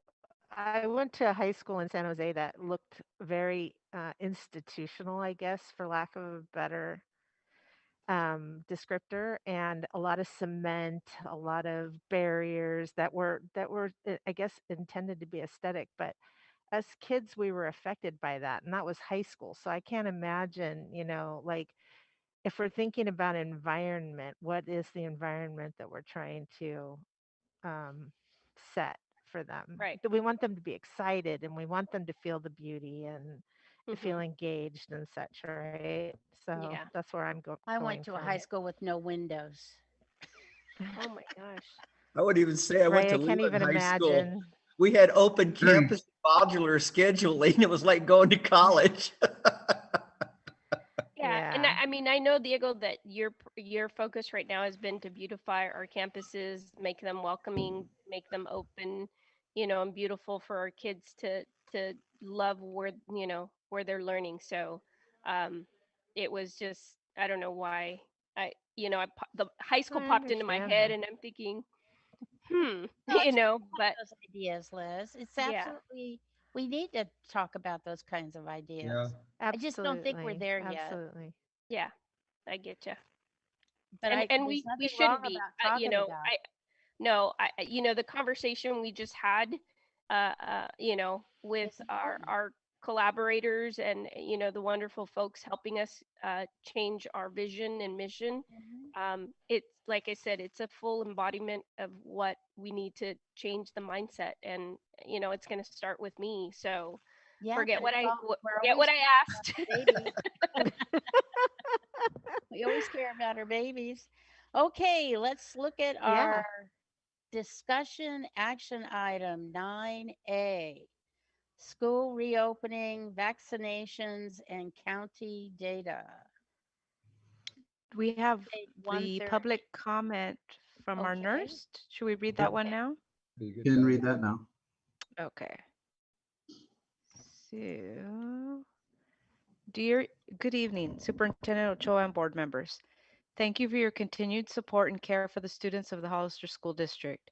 As a parent, I am so grateful for the dedicated team of teachers who go above and beyond every single day to ensure my child is educated, connected with his peers, and encouraged to be present and persevere during this very unusual time. I also want to give a shout out to Mr. Vela, the principal at Rancho San Justo, who delivers individual pizzas to students who have been chosen. As you plan for the remainder of the year and consider returning to in-person learning, I would like to give the board an update of the COVID cases in our district. In the first 6 months of school from August 17th through February 23rd, we have had 130 students and 30 staff test positive for COVID. Had we chosen to return to in-person learning, we would have opened and closed the district 5 times due to these cases affecting more than 50% of the schools in our district.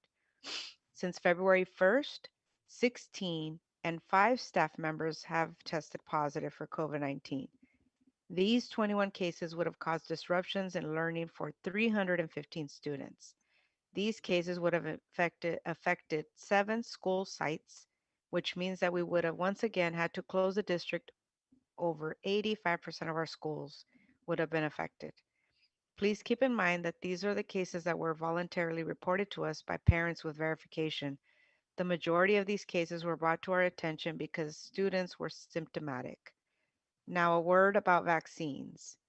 One unforeseen issue is that the vaccine supply to San Benito County is lower than other counties. It has been reported that San Benito County is at the bottom 10% of counties who have received COVID vaccines from the state. Still, the health department reports that 50% of those over 75 years old have been vaccinated, and now those who are 65 may also receive the vaccine. Instead of making educators wait until everyone who is over 65 is vaccinated, the health department is setting aside a small number of vaccines for those in phase 1B, tier 1, who work in emergency services, childcare and education, and food and agriculture. While we don't know an exact number from week to week, as vaccine supplies vary, it isn't enough to vaccinate our staff to a return to school this year. Here's an example. HSD has 549 employees who wish to receive the vaccine.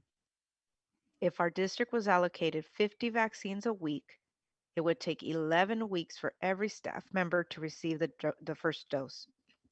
To be clear, we are not receiving anywhere near 50 doses a week for Hollister School District staff.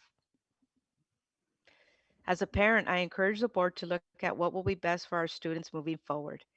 Is it better to remain on distance learning, a mode of education our students have worked on for 6 months now, and where students get to meet their teachers and peers on a daily basis? Or is it better to begin a new hybrid model? A change which will require a time of transition to a new routine, offers only 2 days of in-person learning, and is subject to cancellation depending on the number of COVID cases of students and staff. In the last 6 months, teachers have worked tirelessly to become familiar with technology, create ways to better engage with their students remotely, and differentiate their lesson plans to meet students' individual needs.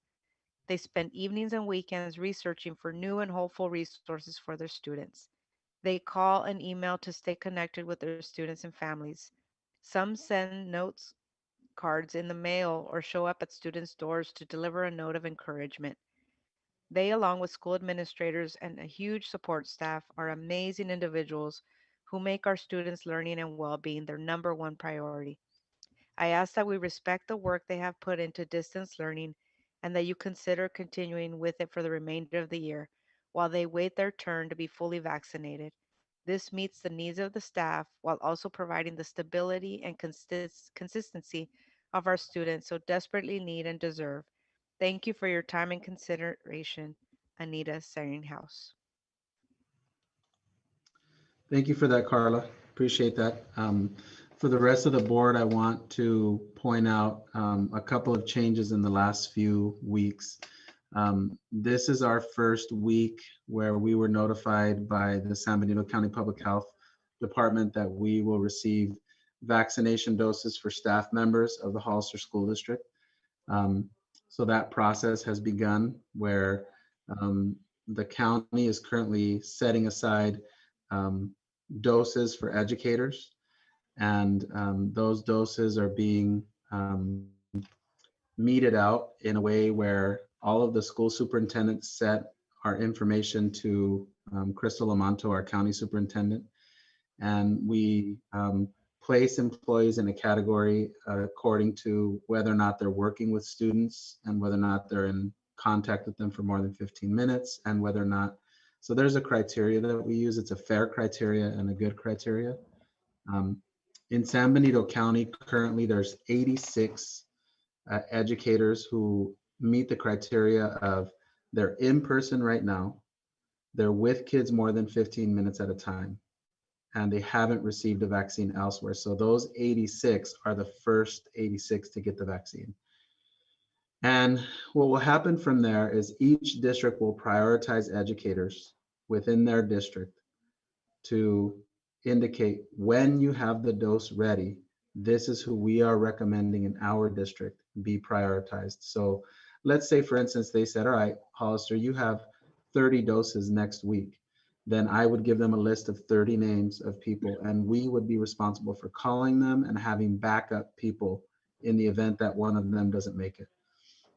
What I pointed out to all of our district employees is I sent a message to all of our employees today, encouraging them to contact their doctor, to contact the pharmacies, to sign up on myturnca.com, so that if I get a call for next week, I am going next week. I am not going to wait for 3 weeks from now to get a vaccine. I'm going to go as soon as possible. So we're basically approaching it from multiple directions. We want our staff to call Lucky's, call Safeway, the doctors in town, Hazel Hawkins, so on and so forth, but also sign up for the mass vaccination clinics and then register yourself with our district so that when the county gives us our allotment, we can prioritize them. And within an hour, I got messages from 7 educators in our district that are already signed up. So on our list, we've notated them as receiving the vaccine outside of the number of doses we have. And then our order is simple. It's like this.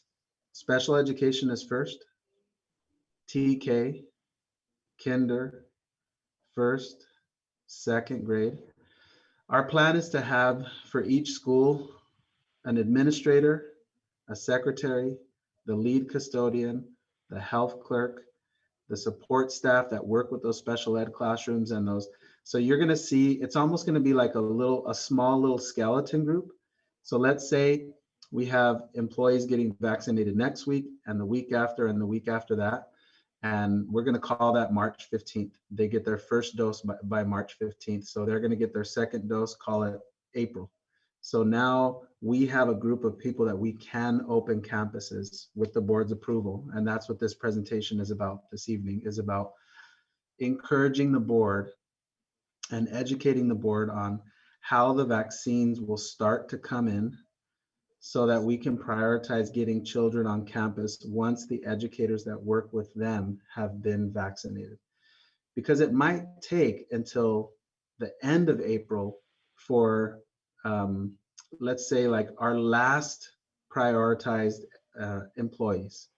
employees who work here at the district office that don't come into contact with children, that are never more than 15 minutes at a time in front of kids, well, they're going to be at the bottom of our priority list. And as a result, if they get their vaccine, call it May 1st, my recommendation to the board is that if we can get our school staff and teachers for grades, special ed, TK, kinder, and first grade, all the way through their second round of vaccinations by April 15th, then we open for those grade levels. And it'll be an opportunity for us to work through reopening. And, as you all know, I'm an optimist. So I always think, let's prepare for it because it could happen. And if it doesn't happen, that's okay too. But we're going to be prepared for it to happen. So with that, I'll open up to the board for any questions you have for me. Carla? Couple questions. Is there a way for us to partner besides with the county? Is there a way to partner with like Lucky, Safeway, whoever has these vaccines and because a lot of times there's extra doses, and so do they have a wait list? Is there a way to partner with them on that, or do they already partner with somebody? That's one thing. I don't know if you have to research that. And then I have another question. Go ahead. No, you Go finish. ahead, Carla. Okay, and then my other question right now, because there's a couple things, but this one for right now is well, first of all, I'm going to say this before I ask the question, is that I thought we as a board had said that we wanted all of our teachers and staff to have the opportunity to be vaccinated. And with the numbers that, Miss Anita, gave us in her comment, that's almost impossible right now, with vaccines not coming in. So I just don't see how realistic it would be to open potentially in April. But if we were, if with the plan you just talked about, Superintendent Ochoa, with, the starting with the priority special ed, kinder first, I'm just curious how that works if not all of your TK kinder are vaccinated, but let's say just for hypothetical, your third and fourth grade teachers are the ones that are getting vaccinated. How is that gonna? I'm just trying to see it logistically. Like, do you know what I mean? Like if they go to their own doctors and then you have actually this cluster of folks that are vaccinated before, your priority group. I don't know if you've thought about that. Yeah, thank you for that, Carla. Through our priority system, we will make sure that TK teachers are vaccinated before second and third grade teachers. The folks that are able to get in through Santa Clara County or a mass vaccination over at the Coliseum or a doctor in town, those tend to be spotty. So they tend to be, one third grade, one RSP, one administrator. So it's sort of catch as catch can. How I look at that is, hey, that's 7 more people that we don't have to use our allotment for. And that's why I've encouraged our staff to do that, to go out and to contact Lucky and to contact Safeway. We have reached out asking to partner, and right now they're building their list of individuals who are interested in the vaccine. So we've asked our employees to contact those places to get themselves registered. What it ends up being, Carla, is it ends up being about 130 doses to get special ed, TK, first and second grade in person.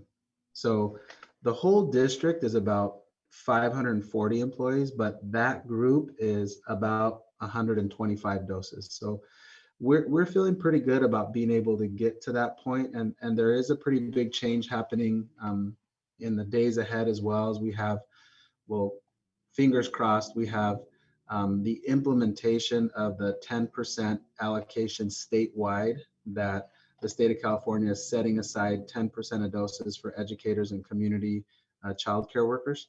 So we're looking really favorably at that option. And then the other piece of it is these mass vaccination clinics continuing to take place and to be able to handle, 20 people in one day.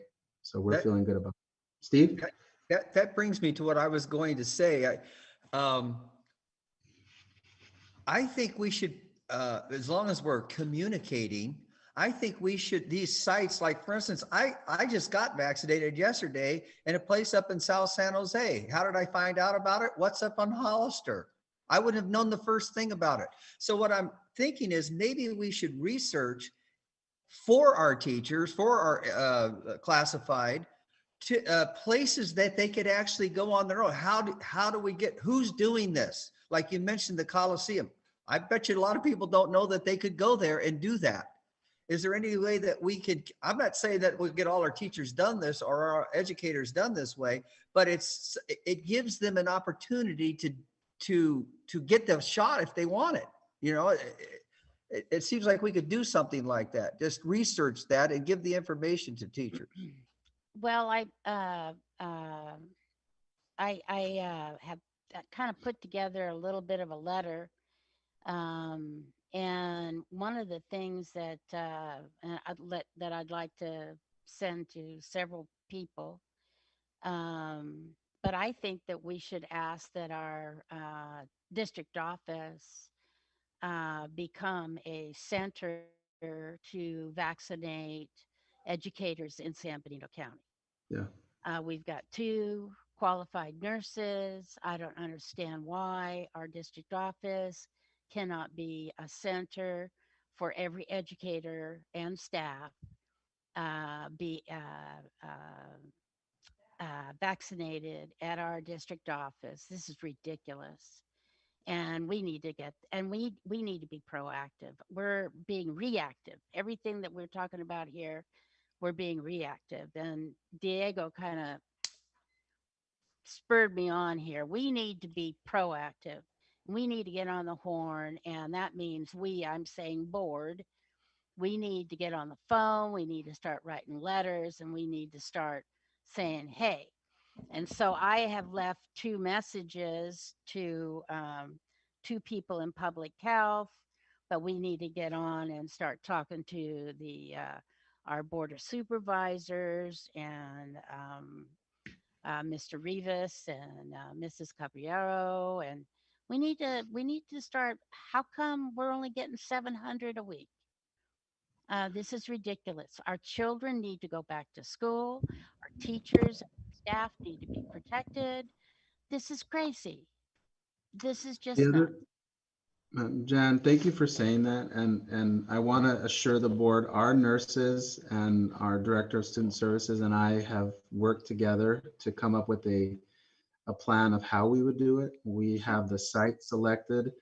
We know the staff that we would rely on Mhm. district-wide. I know We you would guys. have secretaries coordinate all the phone calls and all the scheduling. We would Absolutely. have health clerks there. We would have custodians assigned there. We would have our delivery drivers picking up the doses and taking them. Do we We have the would proper have refrigeration? we would have refrigeration there. I Okay. mean, we would go all through that process to make sure.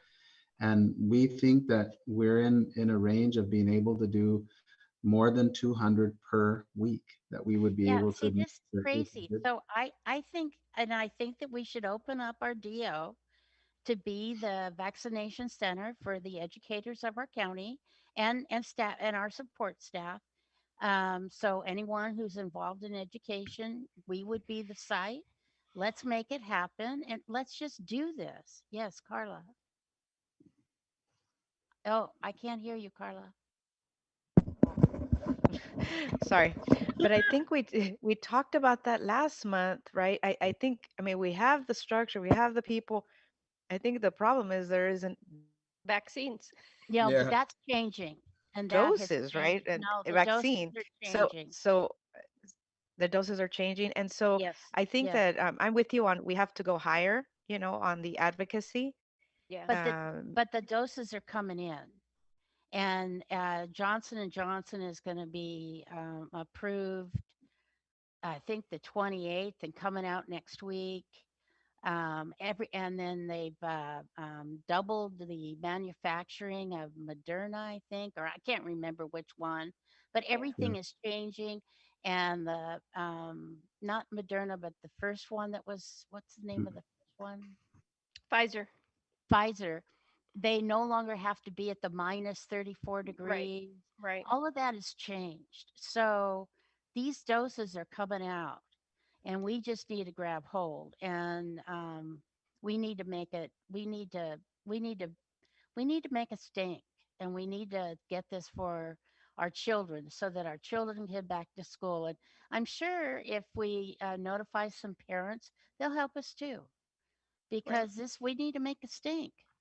Well, and I wanna follow up on that, Jan, because here's what I believe about the value and the reason to do this. Because what we want to do is we want to stem the tide of the transmission of the coronavirus, and Right. Right. our educators are going to work sites where they come into contact with 30 people a day. I mean, your schools, all of your schools have 30 to 40 people every day going to work there, using the same restrooms and using the same copy machines. And Right. these are not folks that are retired sitting at home and No. using DoorDash and using food delivery When and I those such. taught, I was in contact with 160 students a day. Then Yeah. you add the So 40 on staff. Right. And that's if I, right. come on. And what's happening is our transmission rate in the county is just plummeting. We're Mm, all looking. Yeah. 3 weeks ago, we were having 70, 80, 90 right, cases a day. right. Over the last week, it's been 10 or less, and a couple of days less than 5. So Yeah, that's wonderful. I feel awesome about that. And I do too.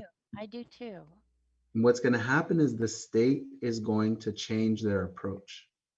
Up until now, the state has been saying, work through this. It's a local issue. Do your best. And there's some real activity happening right now where our political leaders, our legislature, and our governor are waving some pretty big flags out there saying, Mhm. we want you to open. So, Right. in the teeth of the pandemic, which I would have said the second surge, so like the last week in January, the third week in January, when we were having 100 cases a day and 75 cases a day, the idea of reopening would have been absurd. It would have Right, just been like, how can we possibly do this? right. Well, now you're starting to see these numbers come all the way down. And when you have a Democratic legislature that comes out and says, we want you to have a plan where you open your schools on April 15th, Hmm. Better have that a, catches my attention. yep. Yeah. The governor came out the next day and said, I don't like this plan, but here's why. It's too slow. Jeez. So he waved the flag, folks, but it was the other one. It Yeah. wasn't like take more time. It was like, no, do this. So I want to kind of put that out in your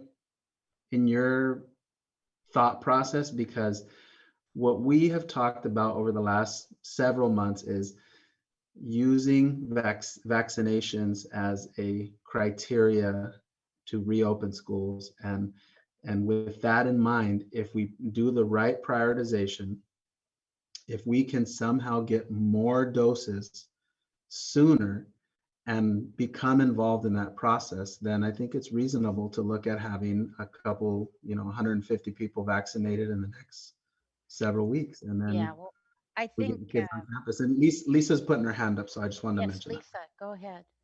I'm gonna play devil's advocate for a little bit here.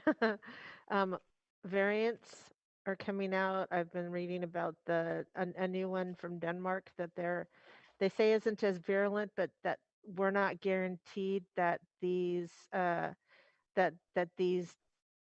vaccinations that already exist can be effective against it. And if there's that one, I get it, it totally encourages us to get vaccinated sooner, not later, right?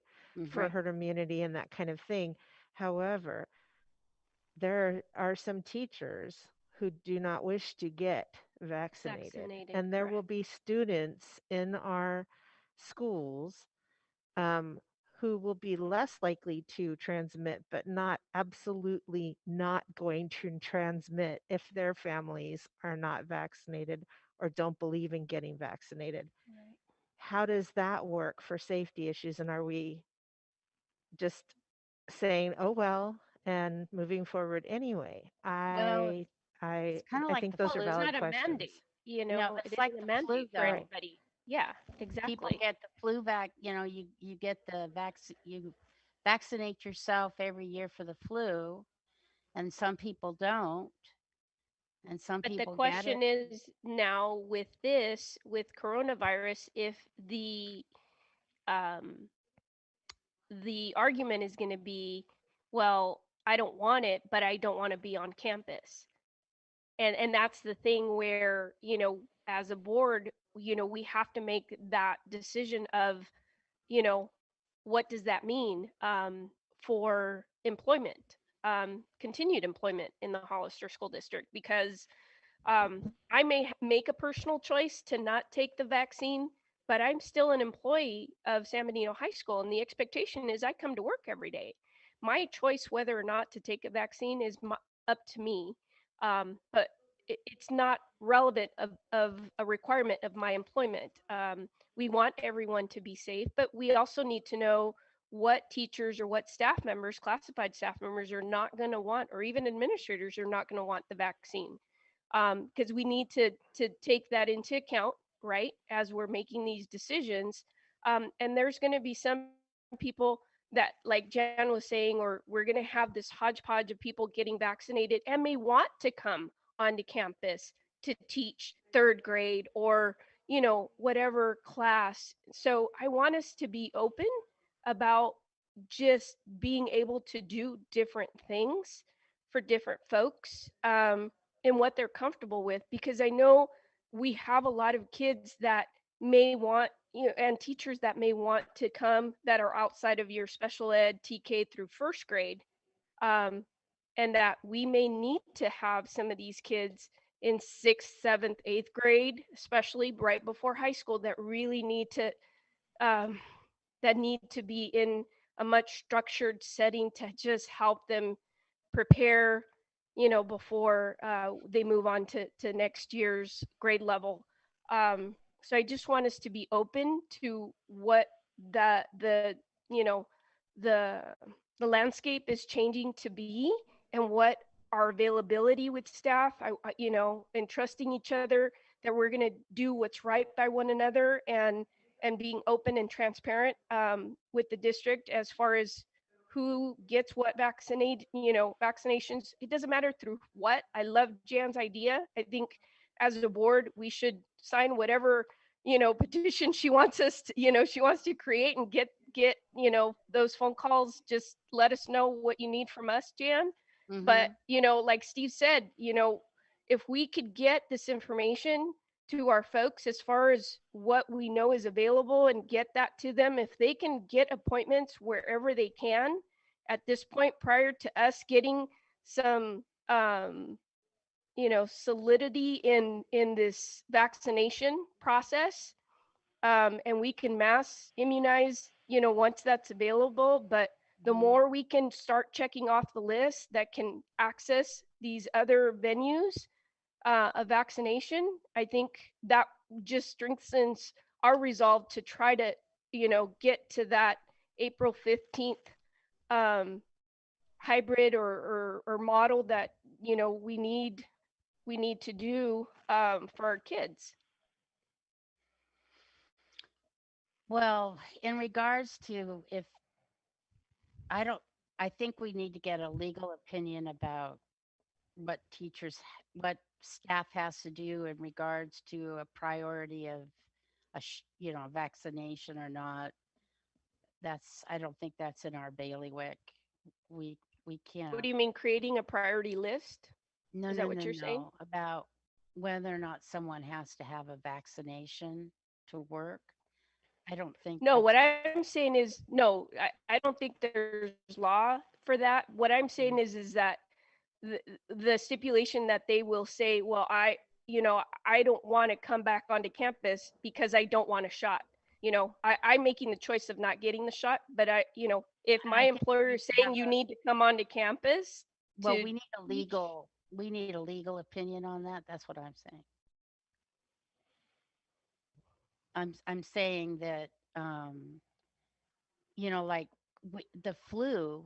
the every year the flu kills what, 30, 40,000 people a year, and that's a choice that people make whether or not to get a flu shot. Right. Right.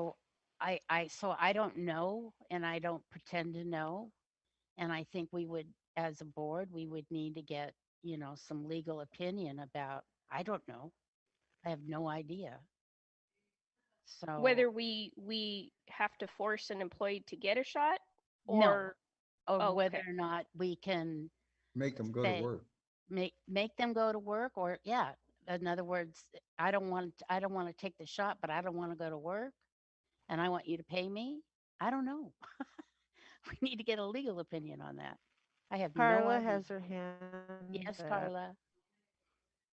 I have a question. I didn't see it, Diego, but if do we have, kind of going with what Liz is saying, do we have the ability to offer not only teachers but parents the option of continuing distance learning, number one, even if they're in the K, the age range that we're talking about, or everyone?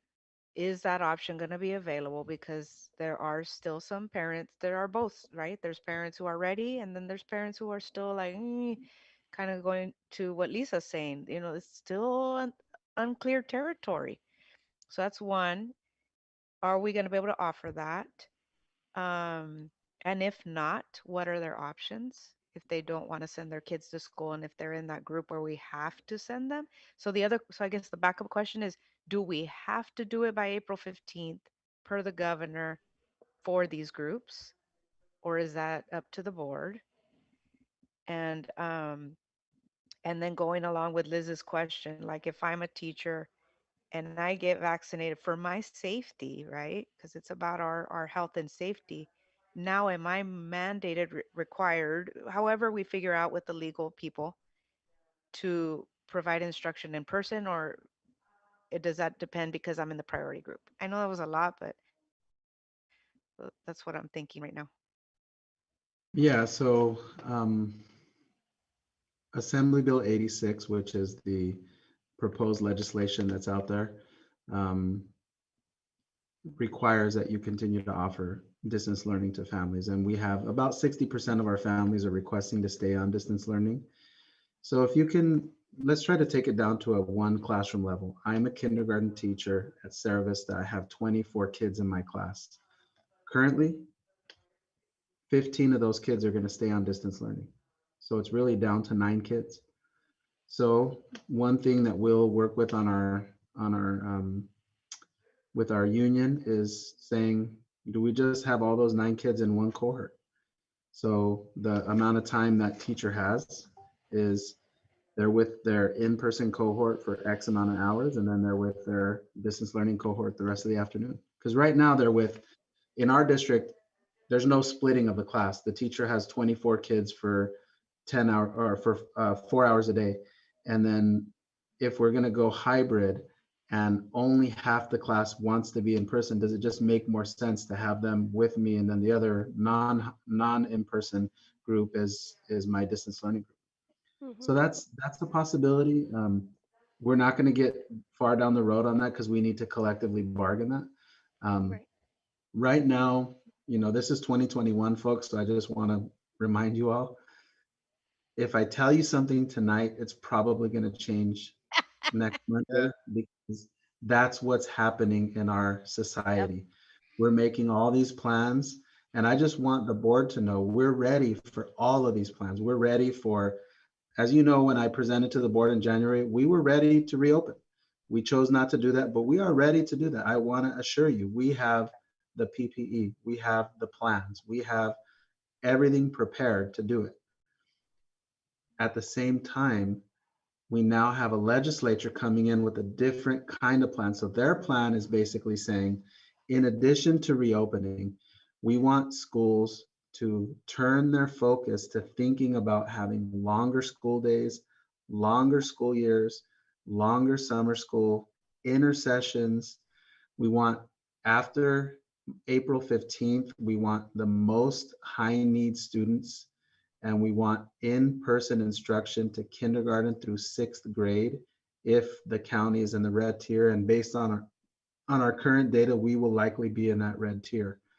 Um, so they're kind of pitching it a different way to us. And the big message I want to give to the board is I just want you to see the way this is starting to go, because you're starting to see the COVID rates come down.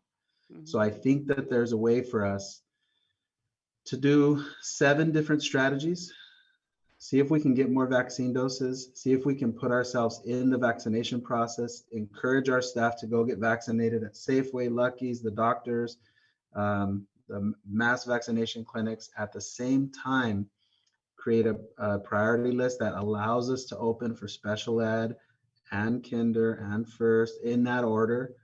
And then we meet in 4 weeks and we talk about it all over again and see where we are. And Lisa, you had your hand up and Steve has his hand up. No, Who's I first? didn't actually. Okay. And Sorry. I don't have anything We're else just to Go waiting. ahead, say. Steve. You know, I was listening to a news report about a big school district in south of Salt Lake City, and uh, it was remarkable to listen to because distance learning for a lot of their students is something they've loved. They don't want to go back to the regular school. They are thriving on distance learning. So they literally set up 3 schools in that district to do nothing but distance learning. There are that many students that wanted to stay with distance learning. So the concept that you talked about earlier about keeping both for a while, I don't see what's wrong with that. Yeah. Now, organizationally, it might be a little tougher, but in the long run, you know, this is 2021. Maybe there is a different way to skin a cat. Does it have to, do all students have to be educated the very same way? And the kids are saying, no, I like it this way. Why? I don't want to come back. I would rather do this. Why not give them that option in the future too? I mean, and parents, I've gotten a couple of letters from parents that said their children are thriving on distance learning. They love it. Yeah. And I've gotten just as many that said, no, they've got to come back. My child, and I agree with that. Yeah, they do need to come back. But Yeah. what's wrong with having options? I got a What's, letter from a teacher who talked about how she knows more about her students now than ever before. yeah, it's not all negative. I know it is for some parents and kids, but for a lot of parents, it's very positive. They enjoy it. They like it. Yeah. I think Well, it's the case where both things are true. It is true that it is excruciating for some children, and it's also true that it's the best thing that's happened to other children. Yeah. Both things are. okay, this is a discussion action item. And It is. so And as what I would like to do, Diego, if it's okay with you, is that I would like to say that uh, the board will do action on writing some letters and making some phone calls to see if we can get somewhere with some of these politicians that we can encourage and maybe get our district, with your help as well, to be a vaccination center for our for the county and for our educational staff. Um, and that in regards to the reopening, if we can maybe even have a special board meeting if we get something going on about good news about vaccinations, mhm. that we can set up a time. Otherwise, we will meet at the same time in March. Liz? Uh, On that note, Jan, is there a way that we could collaborate? Because I know we're one district, we're one of the biggest, but collaborate again with Crystal and the high school Mm-hmm. and those boards and really make an impact. Because now, it's not just one board trying to make noise. Now it's the 2 biggest boards of the school, the county, Office of Ed, really advocating and saying, this is a priority for San Benito County. This matters to us. We're united on this front. Mm-hmm. And we want to do, because I know the high school's ready to open up its gyms and do whatever it needs to do as well for the staff there. So I think it's powerful when you can combine, people on the same objective and really try to make a bigger impact where we can. And this is important. It should be important for all of us. Well, do Um, you want to put the action is that we ask Diego to get a hold of um, Mrs. Lamata and Tannenbaum, Dr. Tannenbaum, and see if they will coordinate with us in regards to this, and calling up and get their boards to work on calling up and asking coming that together. our Yeah. district be a site for the um, educational staff of the county to be vaccinated at our district office. Hello, how does the board feel? Yes, no? Talk to me. Well, Is I that am concerned that he brought up earlier about Gavin Newsom in the state of California. It sounds to me like the plan Diego came up with by opening up by April 15th, that is in following the spirit of what the state wants. I think your idea of trying to get as many employees vaccinated for the kids that are coming back, the special ed and the TK through one, I believe it was, or two. I don't think that's a bad plan for kids that want to come back, especially, some of those students do need to come back. Some of them are, and to make them not have an opportunity to come back for the rest of the school year, I don't know if I want to go that far or not. I think they should have the opportunity to come back, as long as those teachers are vaccinated, I think they should be able to. April 15th is a long way away. When you think Well, about it, this isn't even March yet. And I think we could get them vaccinated by then. That's just my opinion. anybody else? Are we asking these letters that we're drafting and collaborating with potentially the high school and the county? Is it to I think we ask would for, ask them to write their own letters. okay, but I'm trying to understand like what are we asking? Because if the counties are given a certain amount of vaccine, then now are we competing for No, resources or what is the ask? well, to me, we're going to be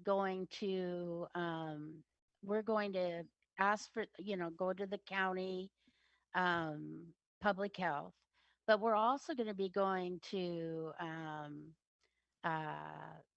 Senator Caballero and Assemblyman Rivas. We're going to be going to our county supervisors. I mean, they have to have some pull to get the state. I don't understand why San Benito County is only getting 700 vaccines. That's the issue. Okay, Hmm. that's the problem. Our well, city county councilman deserves s- more vaccines. Hmm. agreed, but city So councilman that's Mark the Medina issue, already that's the wrote. problem. So Yeah. we need to stop that, so it has nothing to do with, everything has to do with the state. And so we need to put the heat under them to rock and roll the state, to put the fire under the state. That's how I look at it. Am I looking at it incorrectly?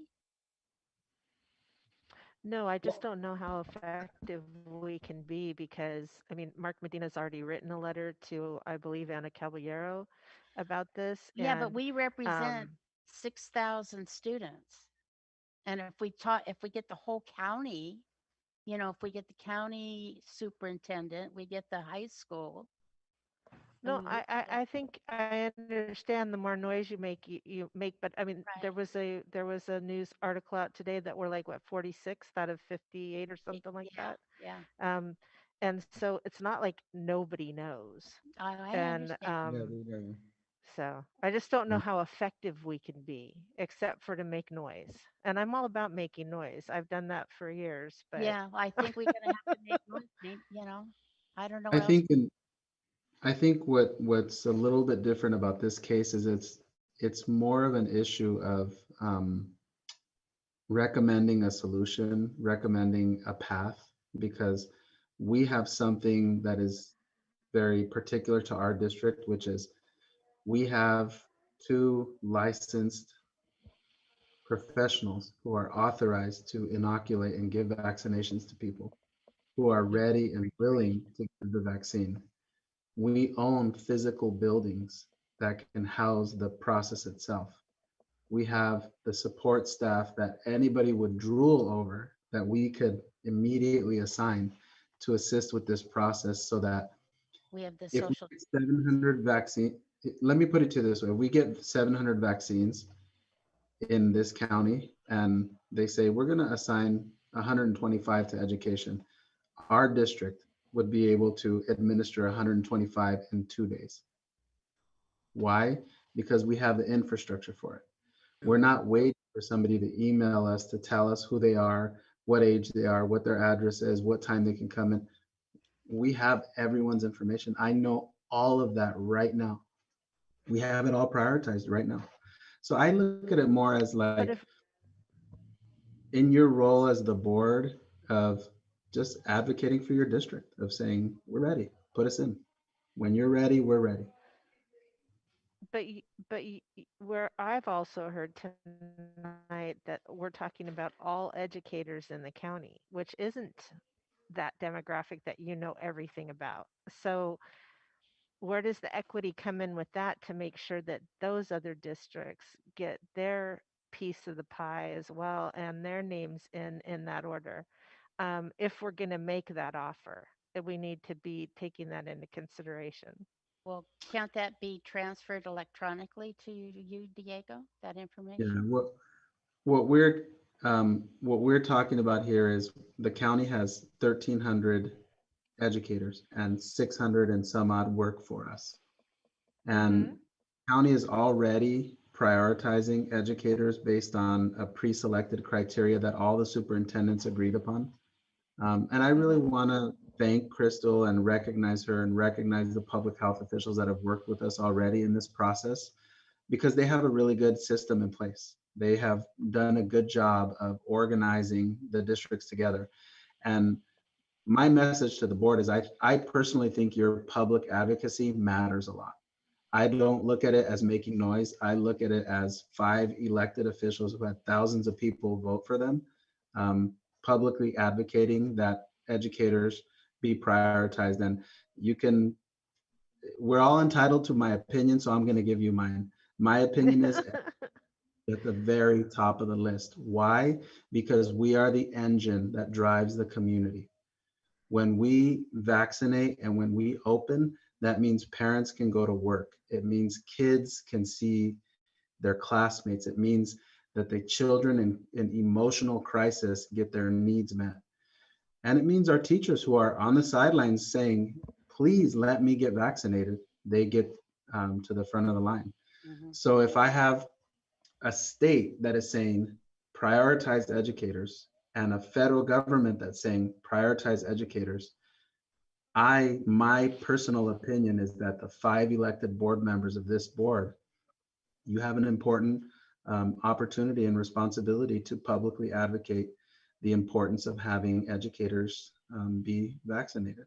And so is that the same in every county? No, no. I am personally affiliated with educators in Riverside County, all up and down the state, LA County, San Diego County, who have already been vaccinated. And Their that's entire great. school have already been vaccinated. Why? Well, let's look into that. Let's talk about that. Um, and at the same time, I think And we what get we're some. offering is we're offering a path and we're offering help. and we're offering organizational skills and facilities and capacity to do it. We're not just banging our fist on the table and saying, put us at the front of the line. We're saying we have a pretty defined group that we have identified as priority one, and that's about 130 employees who teach special ed, kinder, first and second. And if we can get them prioritized and in the system and ready to go, then we start to open up and we start to bring these children on campus sooner rather than later. Steve? Diego, could we make that kind of a formula for us? If we decide we're going to go ahead and open April 15th, by the time April 15th gets here, any person that's going to be coming in contact with the kids in the classroom will have the shot. That's what we're saying. Yeah. Yeah, that's what I'm proposing. I would feel I would feel the best about that. If making sure if an educator is going to go back into the classroom with these kids, they have the shot. That's number one priority. That's right. Lisa?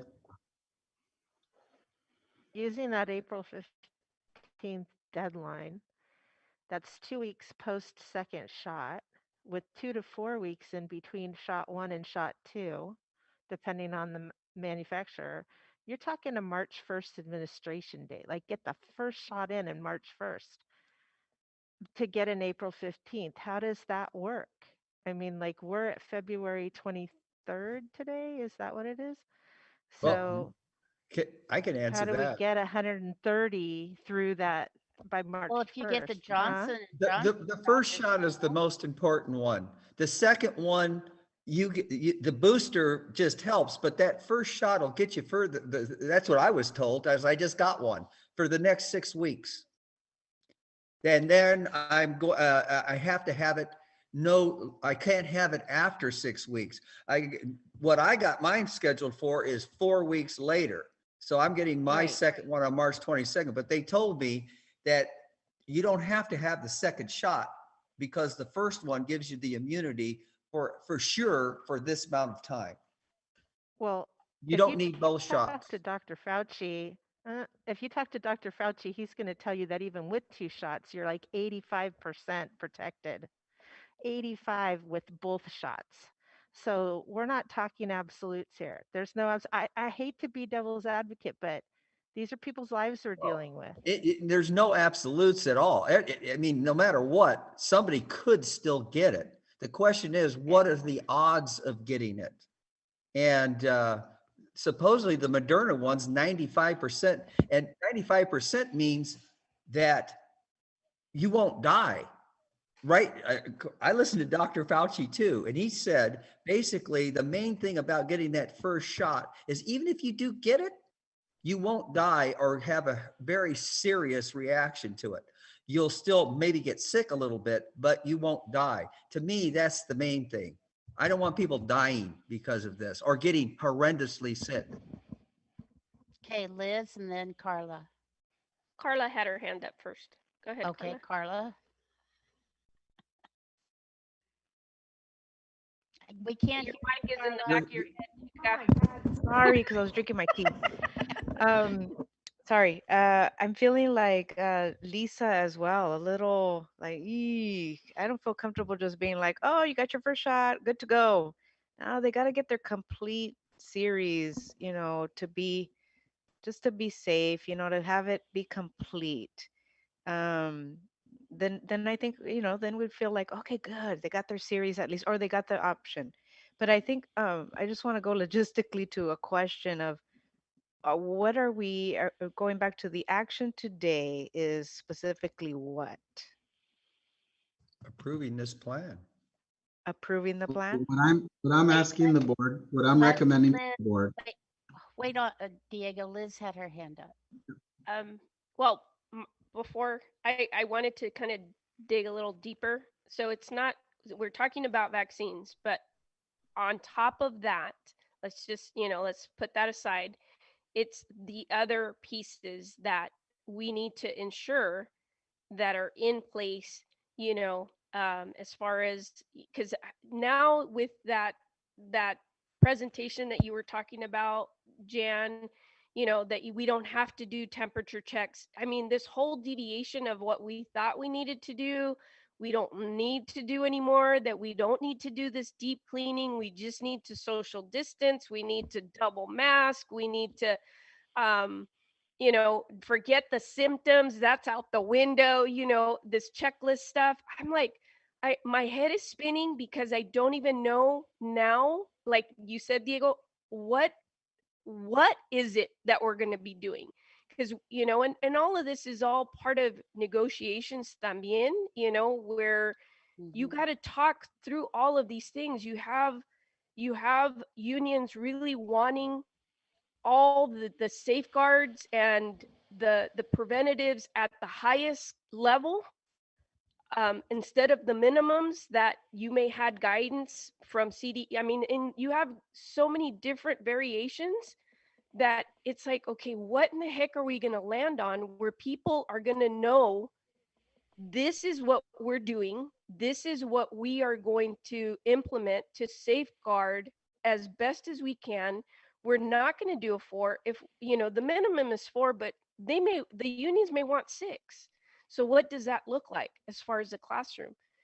Are and so for sanitation, are we supposed to be cleaning after each group like we had initially said, or can we wait? So all of these changes really make it more, for me, as a classified employee, I don't know exactly what safety measures a district is going to take now to ensure that if I come onto campus, the filters, the HEPA filters, because now, like Jan was saying, it's the droplets, it's not this, what what are now going to be the things that we need to have in place to meet those requirements. And I don't want to be at the minimum. I want us as a board to always be at the top level of safety, and not, I mean, because the fact that we're making a statement saying we want vaccines first and foremost, and then everything else that follows, in this plan, to reassure our staff, our parents, and our kids and our community that we're gonna do this, and we're gonna do this right. And I know you're the first person, Diego, to make sure that we do those things, just by looking at what other districts have done and the mistakes that they've made, to ensure we're just a much bigger district. We have way more moving parts than anybody in this community.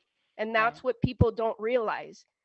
How many sites we have, how many children, how many staff, all the different components of everything. Is it just like a small little rural school, that can manage its one site? We don't have that luxury. So I want us to know that we're talking about those things, um, today, and so people are clear who are listening to us, because I know they're on pins and needles waiting to see what we're going to say, and how we're taking their lives in our hands as far as what moves we're going to make going forward.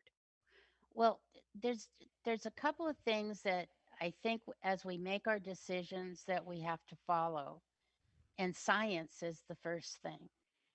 Um, and California law, or public health, I don't, recommendations, I guess. I don't know, or is it law? But California now is saying, like, for the social distancing, it's 4 feet.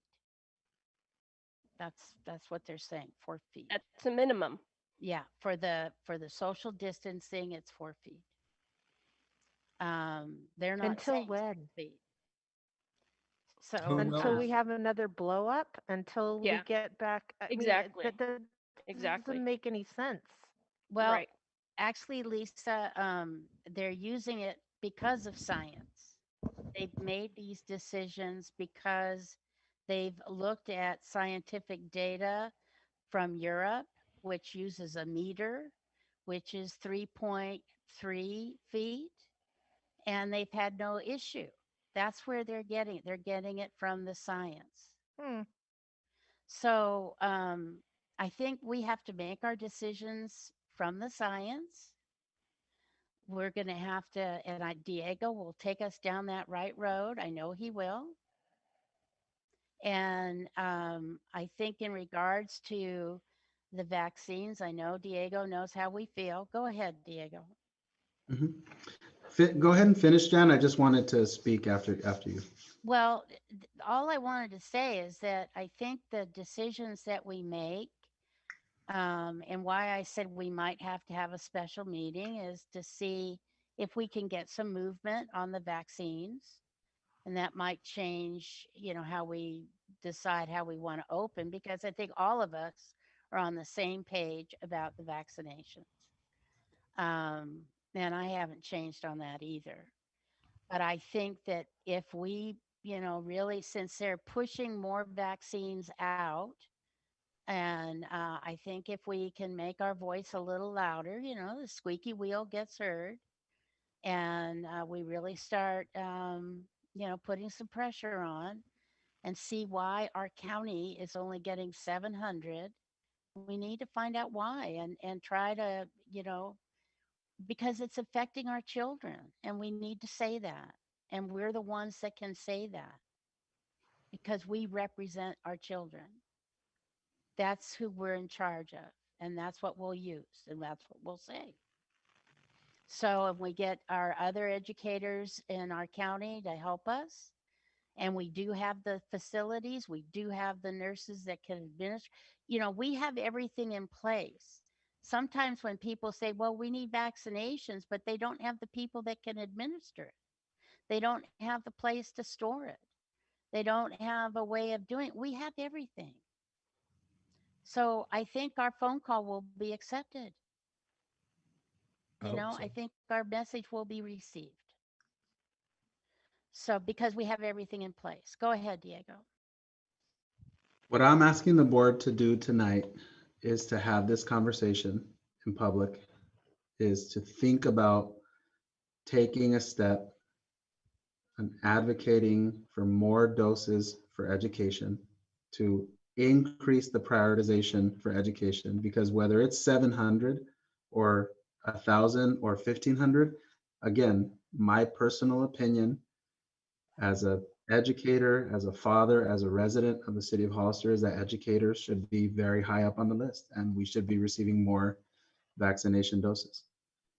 At the same time, we do have an expected approval of the Johnson and Johnson vaccine, and that is going to have an impact. And we have the state putting out an expectation of an increased prioritization for educators that didn't exist last week, and it's going to increase that number.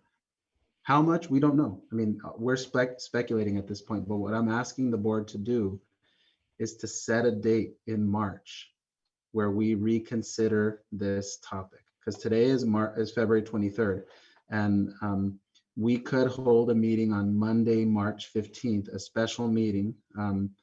We do actually have to approve some financial reports for the board, and March 15th was the day that I was going to suggest, so it could really dovetail with that, and we could hold a meeting on March 15th to reconsider this. By then, we will know what happened with Johnson and Johnson. We will know our COVID rates in the county, and we will likely know what's happening with Newsom and the legislature and our big school districts and our unions.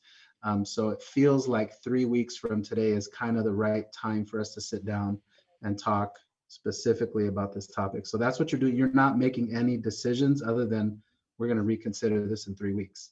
And at the same time, direct me to work with our local partners to up the advocacy for prioritization. Because again, we already have a great advocate in Crystal, and we're already working with public health. That door is open. I have a meeting with public health and with all the superintendents tomorrow.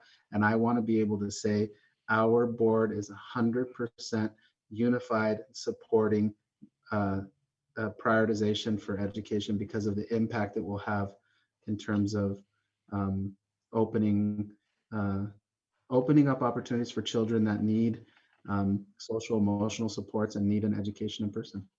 And using our facilities and our nurses and our personnel to have for our county educational staff to be vaccinated using our facilities. I think it's a good idea, Diego, to move it to March 15th. That would still give us a month if we decide to go with your plan here. Everything's ready to go anyway. It shouldn't even take a month to implement if that's what we decide to do.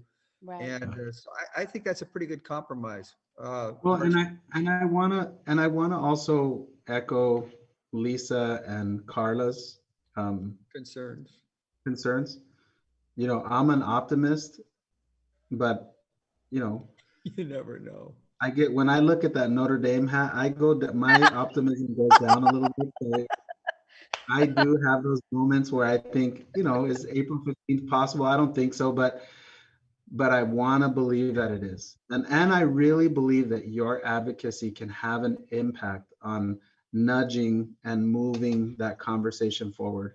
Because again, this group of 5 individuals was voted into these positions by the public who supported your candidacy and who want your advocacy. And so the motion would essentially be for the board to direct the superintendent to increase advocacy for vaccination prioritization, and then to convene a meeting on March 15th to reconsider where we stand with reopening schools.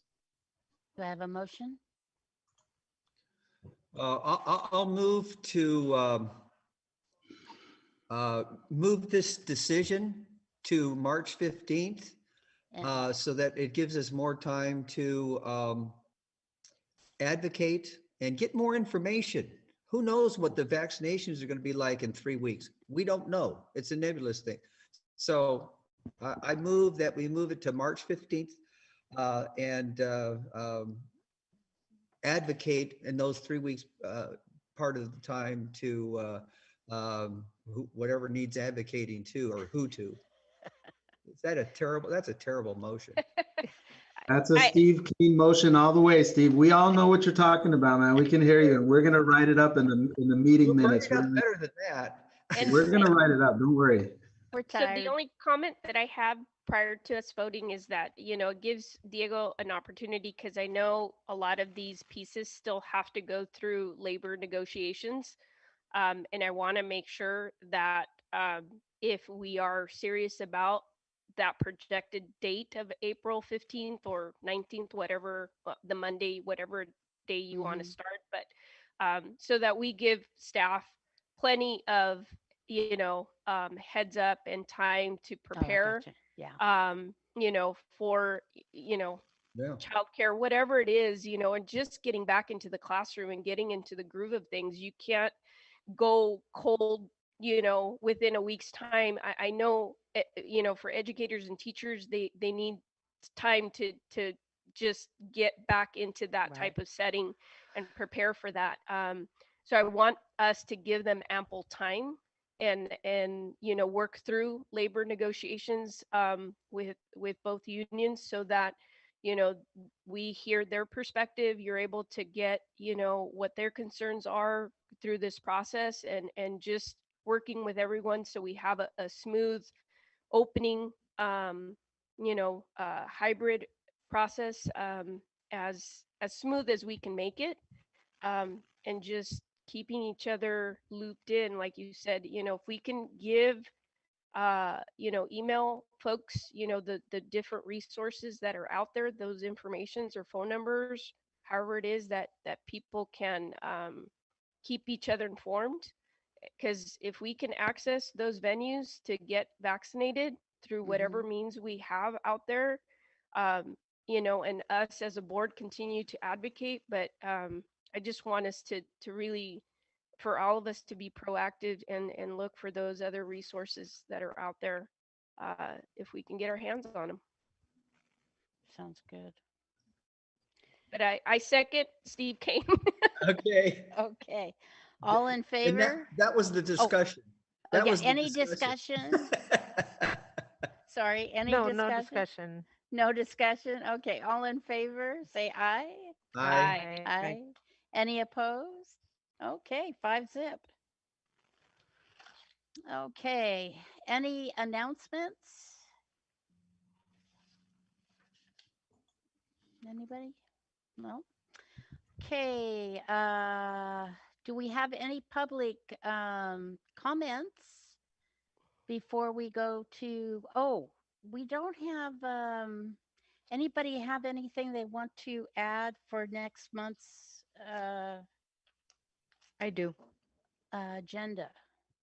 Yes. Yes.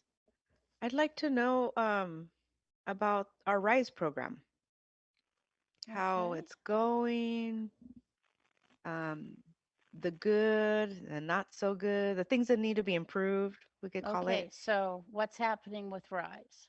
Mm-hmm.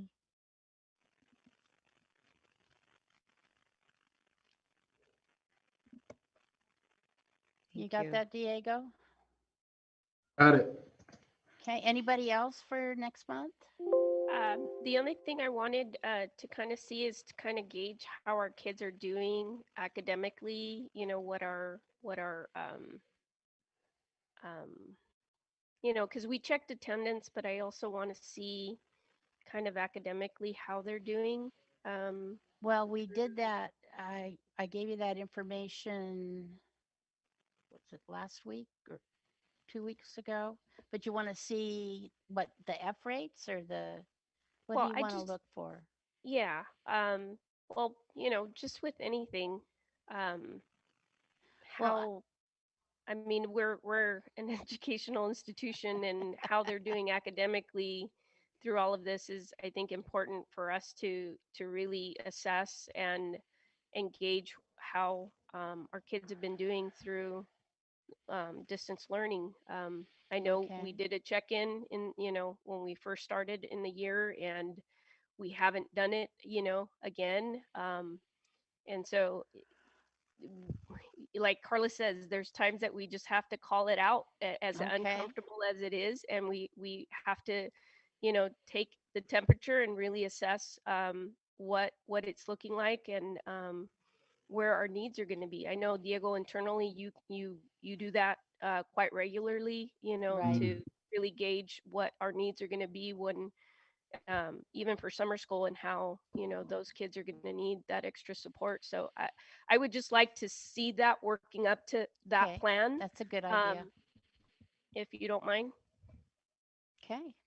Yeah, I Anybody go for that else? too. I agree with that. Yeah. Okay. Lisa or Steve, do you have anything? You good? Okay. So, do we have any public comments before we go to closed session? No. All right, we're going to take a 5-minute break so that before we go to closed session. And can Brandon turn us off?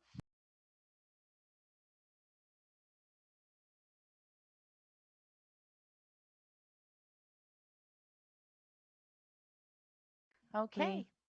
All right. Do we all in favor? I, I Aye. I Any opposed? Okay. 5-0. We're I'm in. going to closed session.